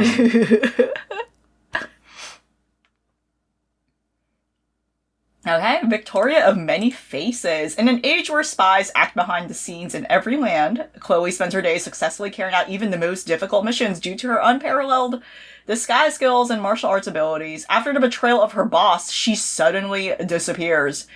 As Chloe plans to redo her life as the ordinary citizen Victoria in the neighboring kingdom of Ashbury, striving for a normal life. However, Victoria's peaceful life is abruptly cut short as she begins to get involved with many people. In this new land, her experiences and abilities from her days as a spy come in far more useful than she ever expected. On the other hand, the second prince and others take an interest in Victoria's strength, and the shadows close in on the woman with many faces. So, spy, she has to go into hiding. She's having a hard time hiding it. There you go. shit's coming up to get her at some point. So there you go. It could be something. It could be fun.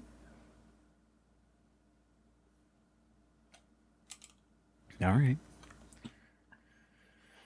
I guess I'll just wrap this up because we have the second season of Yoroi Shinden Samurai Troopers. Which, what are you saying to me right now?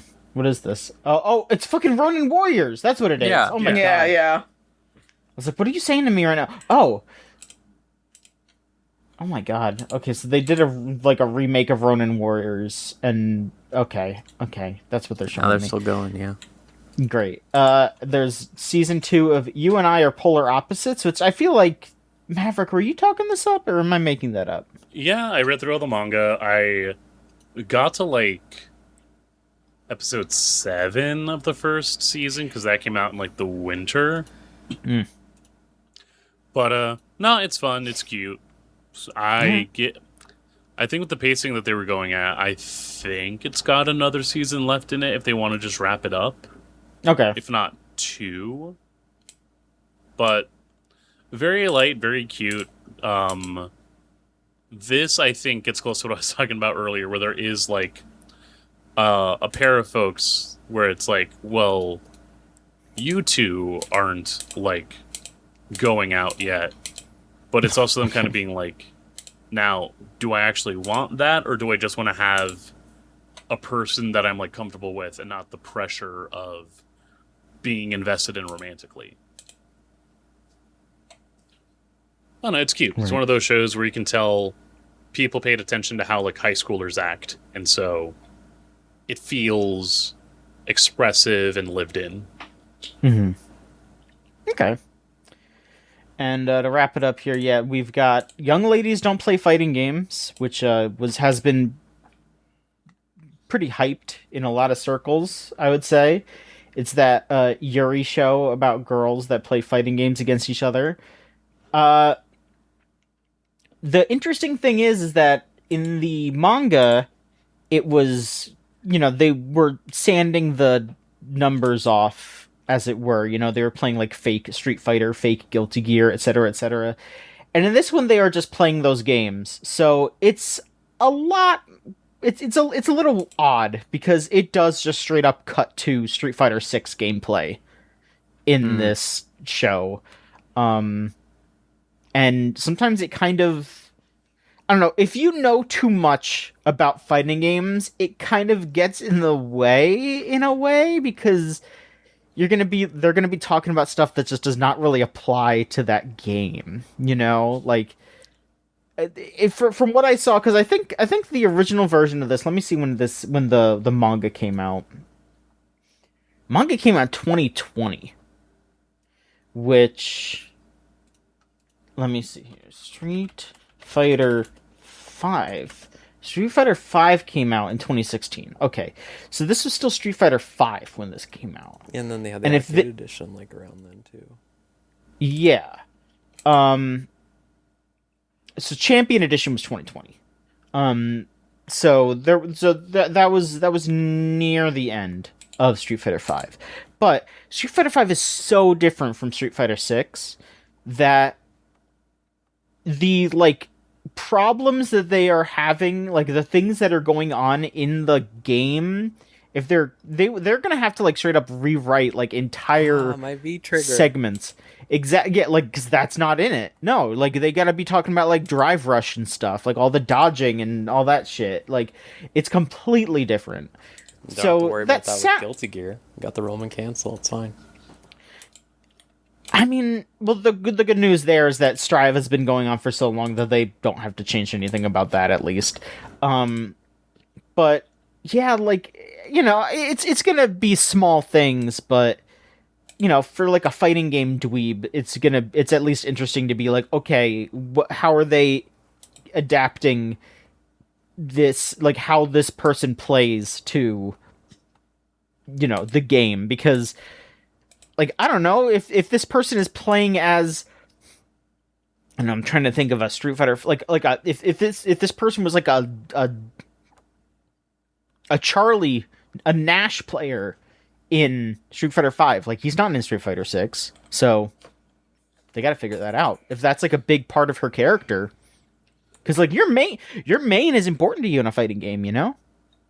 I think what I saw in a post that was joking about the premise is that you do what it boils down to, I think, and I could easily be wrong because I haven't watched yet, but you have a Ken player, a Cammy player, a Juri player, and a Ryu player, I believe. So pretty, like, popular and, like, traditional standards. Yeah, you have Ryu and a Cammy. Looking through the trailer real quick.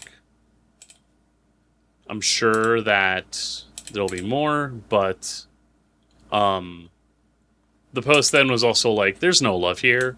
Love yourself. Treat yourself better. Why would you date a Ken player? But could be interesting, but also, I don't know. I'm not like jumping through hoops. I have the manga downloaded. I'll probably look at that before I watch the show. From someone who read it, or hearing from somebody who read it, who was like, I came in for the Yuri, and there's fucking disappointment to be had. Apparently, it pivots to just focus about, like, facsimiles of just famous, like, fighting game players, and that's, like, the main focus. Okay. Yeah. Because, I mean, I don't know. I've been chipping away at the High Score Girl manga here and there. You know, we watched that like first season and it was okay. And I think the manga's, you know, still also just okay. And I don't know. I don't really know why I'm like digging into it as much, but like I definitely am feeling that more than this because yeah, like I feel like it's telling the story through games instead of it just being like, oh, this girl is Daigo, you know, like I don't like that's not as interesting as like, oh, hey, this person is, you know, it's not even one of those girls. I think it's like, oh, check it out, it's Baigo. Oh, great, that's even less interesting. I think do not quote me, but I just remember right seeing in like the Yuri Warriors being like, what the fuck? Don't even step here. I did see some other people talking about another fighting game Yuri called Itsuka Minareba, which the specific thing that they were talking about was like, oh yeah, it's 2 volumes, it's short, and it starts off with a, you know, fight like some these girls playing fighting games, and then there's like a chapter where one of the girls just explains frame data, and it's just like an entire chapter of just explaining frame data, and it's like, yeah, that makes sense. Yeah,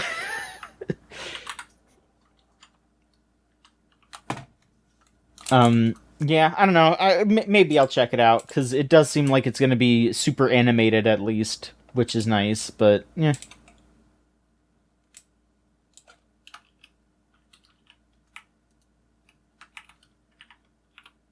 I don't know, do we want to go through anything else here? Are there any movies? I'll just go through the go ahead. The rapid fire as boom, boom, boom, as we usually do. Okay, let me work it up. Okay, so we've got Anime Azur Lane Slow Ahead Season 2, which is some shorts for Azur Lane. We got Aware Maisaku-kun, which is just a little guy. Looks like some fucking prefecture mascot ass shit. I don't know. Yeah. Bungo Stray Dogs like. 1, 2. Wow. 2. Okay. Chiku Daisuke Kikun, which is an anime that centers on Kikun, an extraterrestrial life form who came from a distant planet to invade Earth, but the invasion team members assigned in Japan finds the country comfortable and now wants to protect Japan and Earth. Hokuto no Ken. Sorry, I should say it like they say it in the dub. This Something is for the old heads, second yeah. part of the Fist of the North Star anime that has been... Or I guess, wait, no, this is a sequel to a spin-off where it's like a guy... The main character is a guy who joins the antagonist's army in Fist of the North Star because he just needs a job. Which sounds pretty funny, honestly. I've been watching that dub one. I don't have that much to say. Just that dub is amazing. It is. It's insane. Yeah. There was this beautiful thing in the second episode where he did an attack, and then a random voice came in and narrated the attack, and I was like, "Who the fuck said that? What was that?" Like, it sounded terrible. It was like a really bad voice. And then the next episode, he just said it when he did an attack, and I was like, "The voice is gone. Like, what?" He was asking for his line. It's crazy. I loved seeing the City of Wolves trailer where they got the dub voice. Beautiful stuff. Fantastic work. You're already dead. All right, Kamui, he's behind you. That's just an exorcism etchy show where he just gets an etchy situation. Yeah, it seems scary. This really exorcism is. He's like fucking the ghost. It's very scary. Yeah, he's fucking these. He's ghosts. fingering these women he's ghosts. Fucking the ghosts. It's not good. His exorcism is unorthodox. Mm-hmm. I mean, I guess someone's got to do it? ? No. Pon no Akachan. It's an anime about bread. Oh, love that. Planosaurus Gachi Kosubitsu Gu. Holy shit. I genuinely don't know what this is. We will It could never be one know of those 'cause there's no shot. This is localized. It could be like a little dinosaur fact thing in between ads. Probably. It feels like it. Saved by the iceful prince's embrace as the illegitimate daughter of a count and his maid, Katrina was born into miserable circumstances, and now that she's lost her mother, the treatment from her stepsister and stepmother, the countess, has grown only worse. Sad. She should be in a little girl situation. One day, her stepsister receives a royal order to move to the northern outskirts due to her unseemly behavior at a recent party. There, she is to learn proper conduct under the tutelage of the resident prince, rumored to be a cruel man. Not wanting to subject her daughter to such punishment, the countess decides to send Katrina instead. Katrina arrives at the north, shaking in fear, but contrary to the stories, the merciless and cold-hearted prince is kinder than she believed. Snack Hazama, which is just... I think this is just a weekly mini chibi version of the Exorcism anime, which is scary. Mm-hmm. Yeah, what? Yeah, I don't know. The cartoon breasts are scaring me right now. We got Theater of Darkness 17. Mm-hmm. This is just another, good for them. They talk about yokai, etc. Blah blah blah. Tomika and Tom looks like a children's show. Mm-hmm. Candy Carries is some show about a child who loves sweets and the tooth decay that lives in her mouth called the cavies. Okay, that's crazy. That's a very cool art style. Leftovers. Yeah. That's really cool. I didn't even know, never even heard of this. That's really cool looking. It's like this very... the Shadow Realm. Yeah, there she is. Mm-hmm. Little Sharks Day Out Season 2. This is just about that little Twitter artist drew cute little shark dog. Very good. Thing. Very popular. Very cute. Mao. I know some people who like this. It's just a, the edgy darkness, fighting, etc. ReZero Season 4 isn't going to air until, September, I think. But they just wrapped that up last season. The Drops of God. World-renowned wine critic Yutaka Kanzaki has passed away, leaving behind a wine collection worth over 12 billion yen, and his will states that his collection will be given to the one who can identify the origin and year of the 12 wines he's chosen, the 12 apostles. And one that's even more superior to them, the Drops of God. Competing for the prizes are Yutaka's son, Shizuku, who received a world-class education in wine but rebelled against his father and has never drank a drop, and Issei Tomine, a young charismatic wine critic whom Yutaka had recently adopted as his son. What is wine? What is a parent and child? What is life? The complex and fragrant battle surrounding the legendary Drops of God is about to begin. And Irama's still going, and I'm so far behind. Next season, beginning of season 3 of Irama. I'm so lost. They got a Chikawa movie. They got a Crayon Shin-chan movie. Hell yeah. They got Majo no Tani no Yoru, which is Studio Ghibli's short film, screened only at Ghibli Park. We got Madoka Magica, the movie Will Purchase Neck Rising, which is coming out on August 28th, they claim now, but we'll see.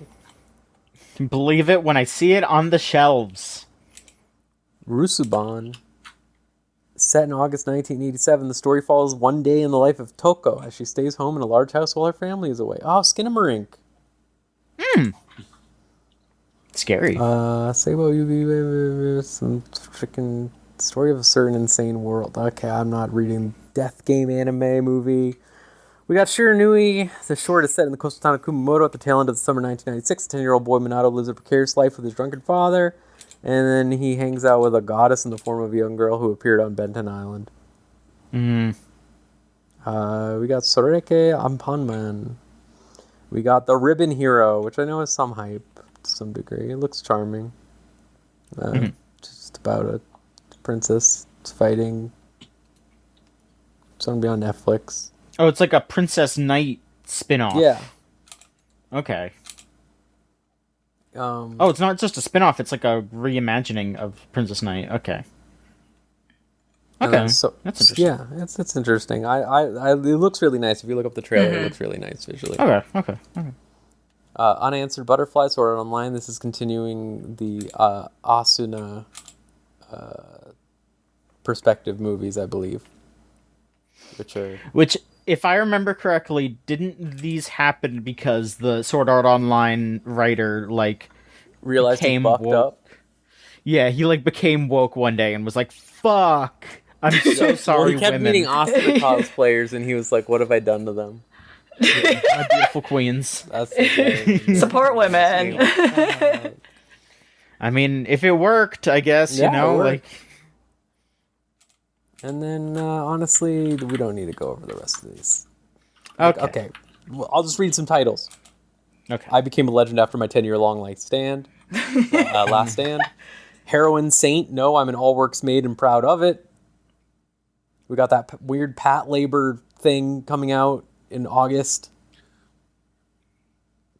That's done by the original team who made Pat Labor mostly. Okay. Yeah, They're doing a new Cyborg 009, but they don't have any of the fun designs. Yeah. Okay. Star Wars Visions presents The Ninth Jedi. They're making new stuff. Not really yeah. Star Wars Visions. It's like a complete show. So Yeah, it's a whole ass different thing. The Villager of Level 999. The World is Dancing, which I've heard is pretty good. It's like 14th century Japan acting stuff. Yeah, that I wanted to check out. I heard it's pretty good. And I want to check out The Cat and the Dragon, which is a story about a little dragon that was raised by cats in the forest, but the cats use magic. That sounds cute. They named the dragon Uncle Wing. That sounds cute. Yeah. I did. They also did some form of adaptation of the One Piece heroines thing, which I don't really know too much about. Nami. It's like a light novel thing of some sort. Sure. They were like, we need to have someone else write about the women. And they got Let's Roll Cinema Rolls 2, which is the continuation of the Felt style Pokemon Resort, whatever. Concierge, thank you. Yeah. Style of stop motion. There's the word. Sure. Yeah. We got Laura Manic. Awesome. So yeah, that's the whole season. There's a lot I want to watch, but whoo doggy, am I tired. Yeah, I mean, I was gonna say we should, we're 2 hours in, and I don't know if we should go over anything else.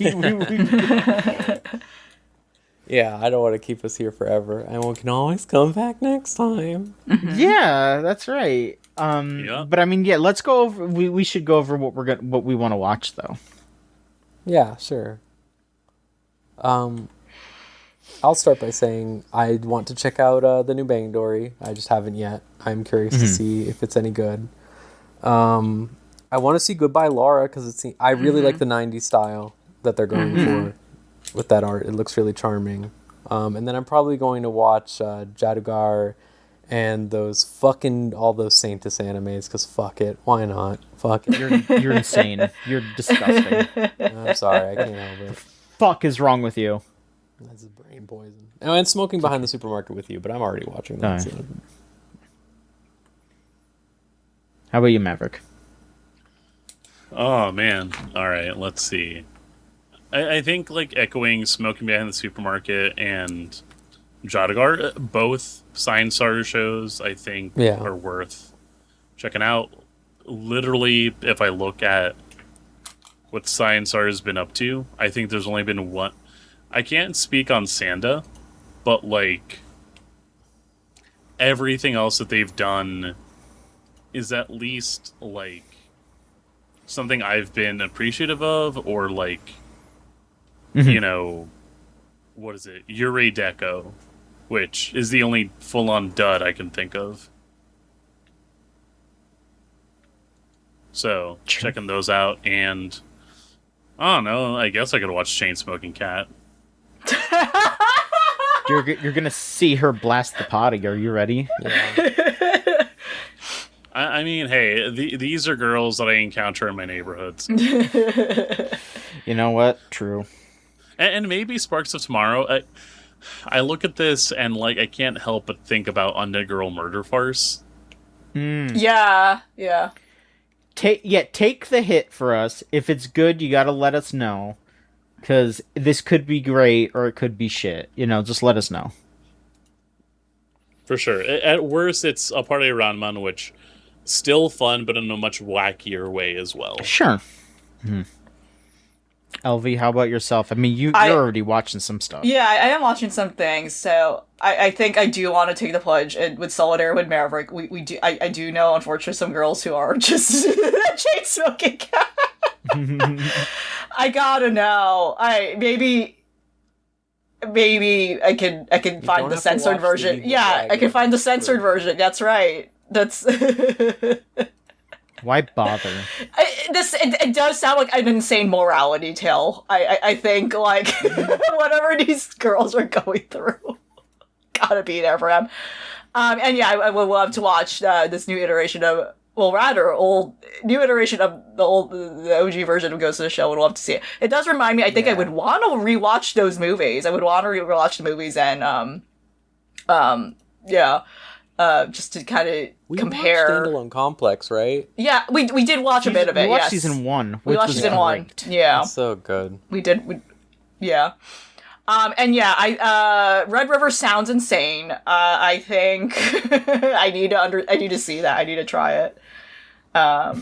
In contrast to like how very, nice and historically well researched though, which in Mongolia is. Right. Yeah, I mean, of this season, I think the only two things that are really jumping out at me are the two Science Saru shows. Like, I am not really big on the original Ghost in the Shell movie. Like, I think it's really well animated, and it's done a lot to set up, like, a lot of what cyberpunk is. But it kind of came and went for me when I watched it. I was just like, that was fine. I do need to still see Innocence. I want to see Innocence. The thing that I've often heard, I love the movie, and I like the manga. I like pretty much every iteration except for that Netflix show in Arise. Right. But the thing that I know a lot of people say is that it's less that Ghost in the Shell is a Ghost in the Shell film as it is a Mamoru Oshii film, right? Like it is further exploring 100%, his ideas from all the other stuff he does into a new vector. But that's kind of it for me, are those two shows. Like also the Witch from Mongolia show. I've seen a lot of people talking that up as well. But that's all that's really jumping out at me right now. I guess if more folks are watching stuff and shout some things out. But really, I'm getting my feet wet again for anime, so I need to kind of, get back to it.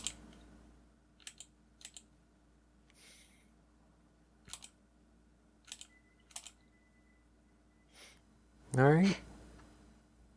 Well, should we talk about anything other than this anime season? Oh, so Anime Next happened. I mean, not Next. Anime Expo happened recently. So, like, yeah, that's why there were things like some of Yeah, these that's true. trailers came out. A big thing is Green Yuri is going to be real. I saw the little David teaser Grohl for said it. some great stuff. David Grohl, yeah, he said Kurt Cobain would love the show. But they're definitely using at least one Nirvana song, and I guess it's happening. They're using it as a theme song. I forget which one, but. It's happening. It's just Green Yuri is Breed, real. right? Or... It's crazy. Yeah, I think so. Try to be tongue in cheek about it. I'm already like, they're not complete. And again, this is not a series I like with fun. I just know a lot of people are like so excited about this, but like, I wish they committed to like a weird monochromatic thing, because like from the teaser, it looks like it's gonna be a traditional color palette. Like they get like, alas. Make it green. It's green. Just make them green. Thing. Yeah, like making them gray, and then alas. That's the biggest news. Said Kanazaki and Imaishi are doing a fourth project since Gurren Lagann Kill la Kill and Promare. Oh, yeah. That's starting development now, because I assume Edge Runners 2 production is mostly done, which Imaishi was working on. Yeah. So that's exciting for me. I will eat up whatever. It's going to be an original work, which makes me glad, because I was a little worried when they got the rights to Gurren Lagann, because like they immediately announced Panty and Stocking 2, and I was like, okay, you don't need to touch Gurren Lagann. It's fine. It's literally fine. Like, don't do anything. And it seems like that's staying the same way now. Phew. So it should be interesting to see.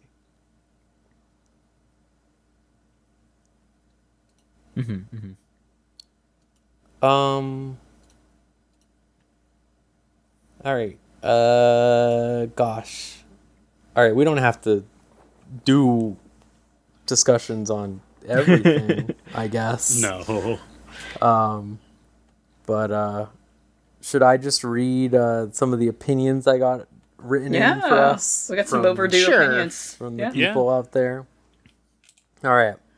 I only have a few, but here's what we got.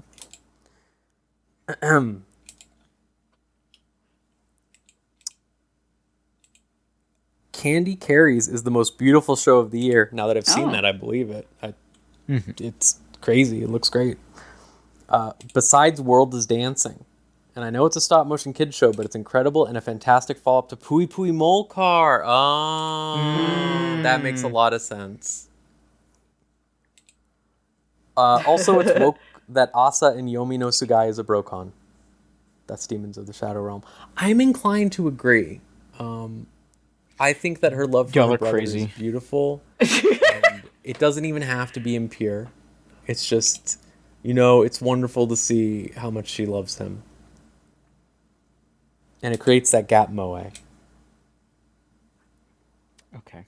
That is from Dag Spanky at bluesky.social.com. We got Aspiring Shoulder, who we see in the Discord hosting anime nights very often. That's true.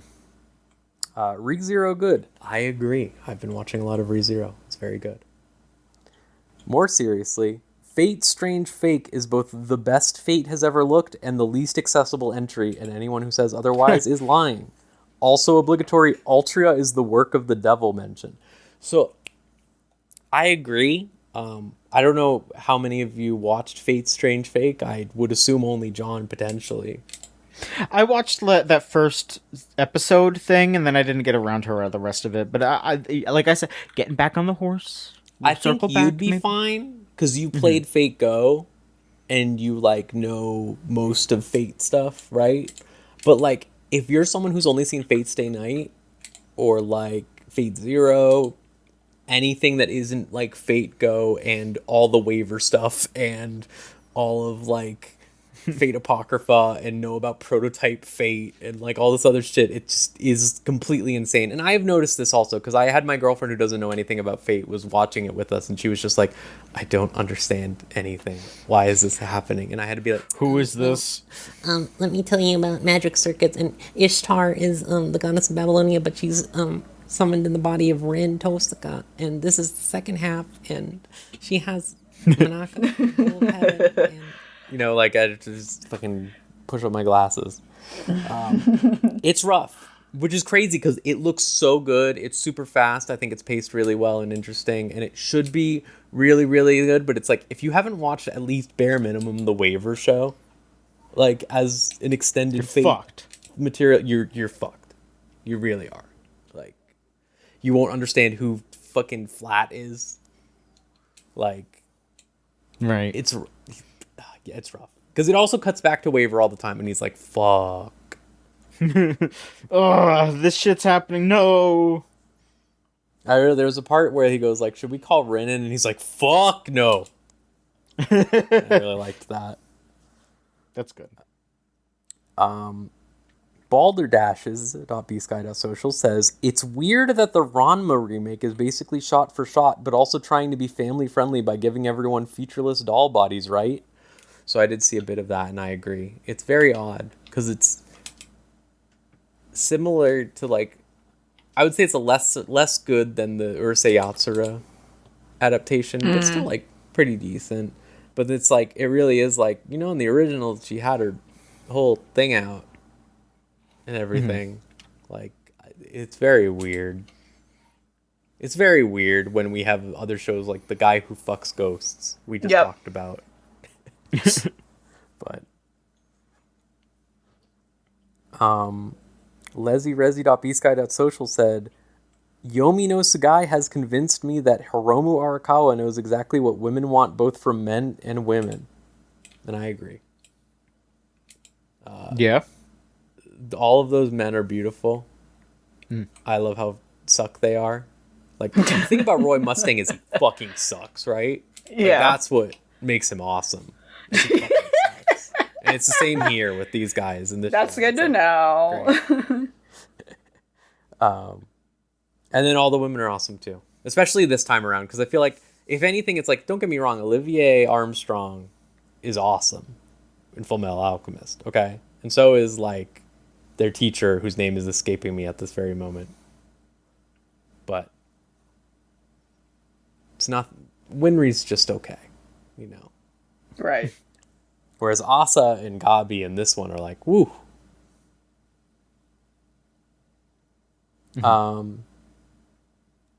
And we got beamposter.bsky.social who says, Milky Star Highway / Milky Star Subway is a series I feel was slept on that is absolutely worth watching because its animation and naturalistic dialogue makes it one of the funniest anime comedies I have seen in the past year, and I hope it inspires more naturalistic comedy anime. I haven't watched this, but I have seen it. I'm inclined to believe it, just because I really like the art style of it. This is it's like the Galaxy Express or whatever. Yeah. I think it's also called. I've seen clips of it, and like it looks very fun, but never. It's really like a superhero girl and a cyborg just go on a damn drive. It sounds pretty good. I'm not gonna read the one about Bush. But there was a comment that said most anime fans have a karmic debt because they're too afraid of Bush. Which, you know, Such for most anime fans. yeah. Might be true. Shit's just going on these days, you know. I respect it. I'm just saying, I know where I stand. I know where most of us stand.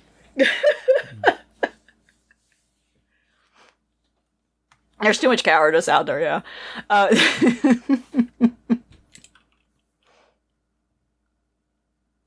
All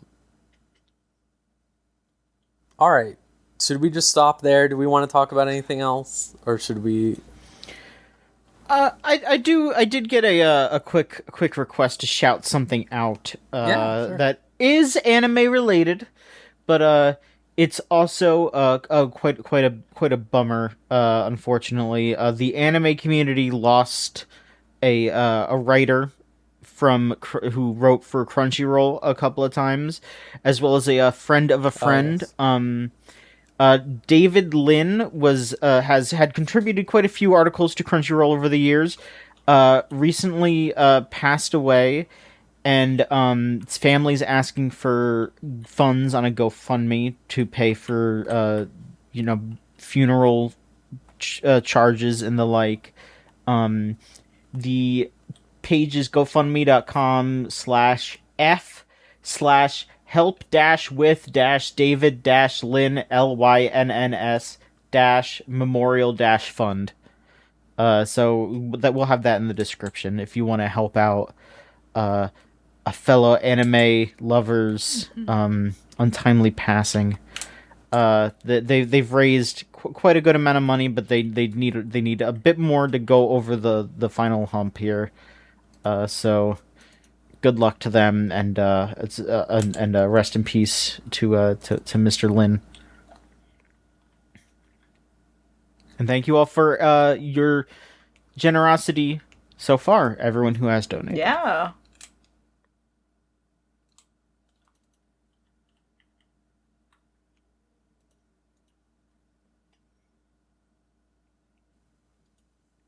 That is what I have. Mm-hmm. Yeah, if you can, help him out. Yes, it is a very difficult time right now. It is understandable if you cannot, but figured we would let people know that is there. All right. Now I'll do the usual spiel, I guess, then. Please. Speaking of helping out, Patreon.com/Gamesline. We do this show so infrequently nowadays. I feel silly being like, oh, you get this episode 1 week early from in between things. But, it's just an extra little thing on top. If you just want to support us in our writing, that's kind of the main thing we are trying to push for. Our writing and audio content, critique, and such.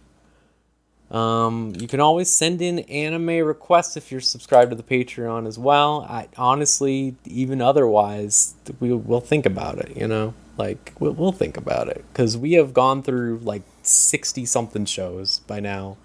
That's right. And we have a list still that we can go through, but we always welcome more. Mm-hmm. If you have any suggestions for the show, any opinions, any questions about anime, you can send them in to, podcast@gamesline.com? What is it? At gamesline.net. Net. I always mess that up. Net. Podcast@gamesline.net. Send those in. Yes. Or just let us know on social media or over at the gamezone.zone Discord. Yes. Where again, aspiring shoulder viewers, I see them. We don't watch an anime. They've been watching ReZero, but I'm sure they're open to other anime in there. And anyone out there can try it too. I'm so glad we could get us all together again. It's been so long, and it's so hard, long. And it will never stop being hard. But hopefully we can do this again sooner, and we can talk about the stuff we've been watching instead of just the stuff that we could be watching. Yes. I think we'll be able to soon. I'm ready to make this. I'm ready to make this real once more. Yeah. All right. So thank you, Elvie. Thank you, Maverick. Thank you, John. Yeah. Thank you, Rose. And we'll see you all next time on another episode of Unlimited Railworks. Bye.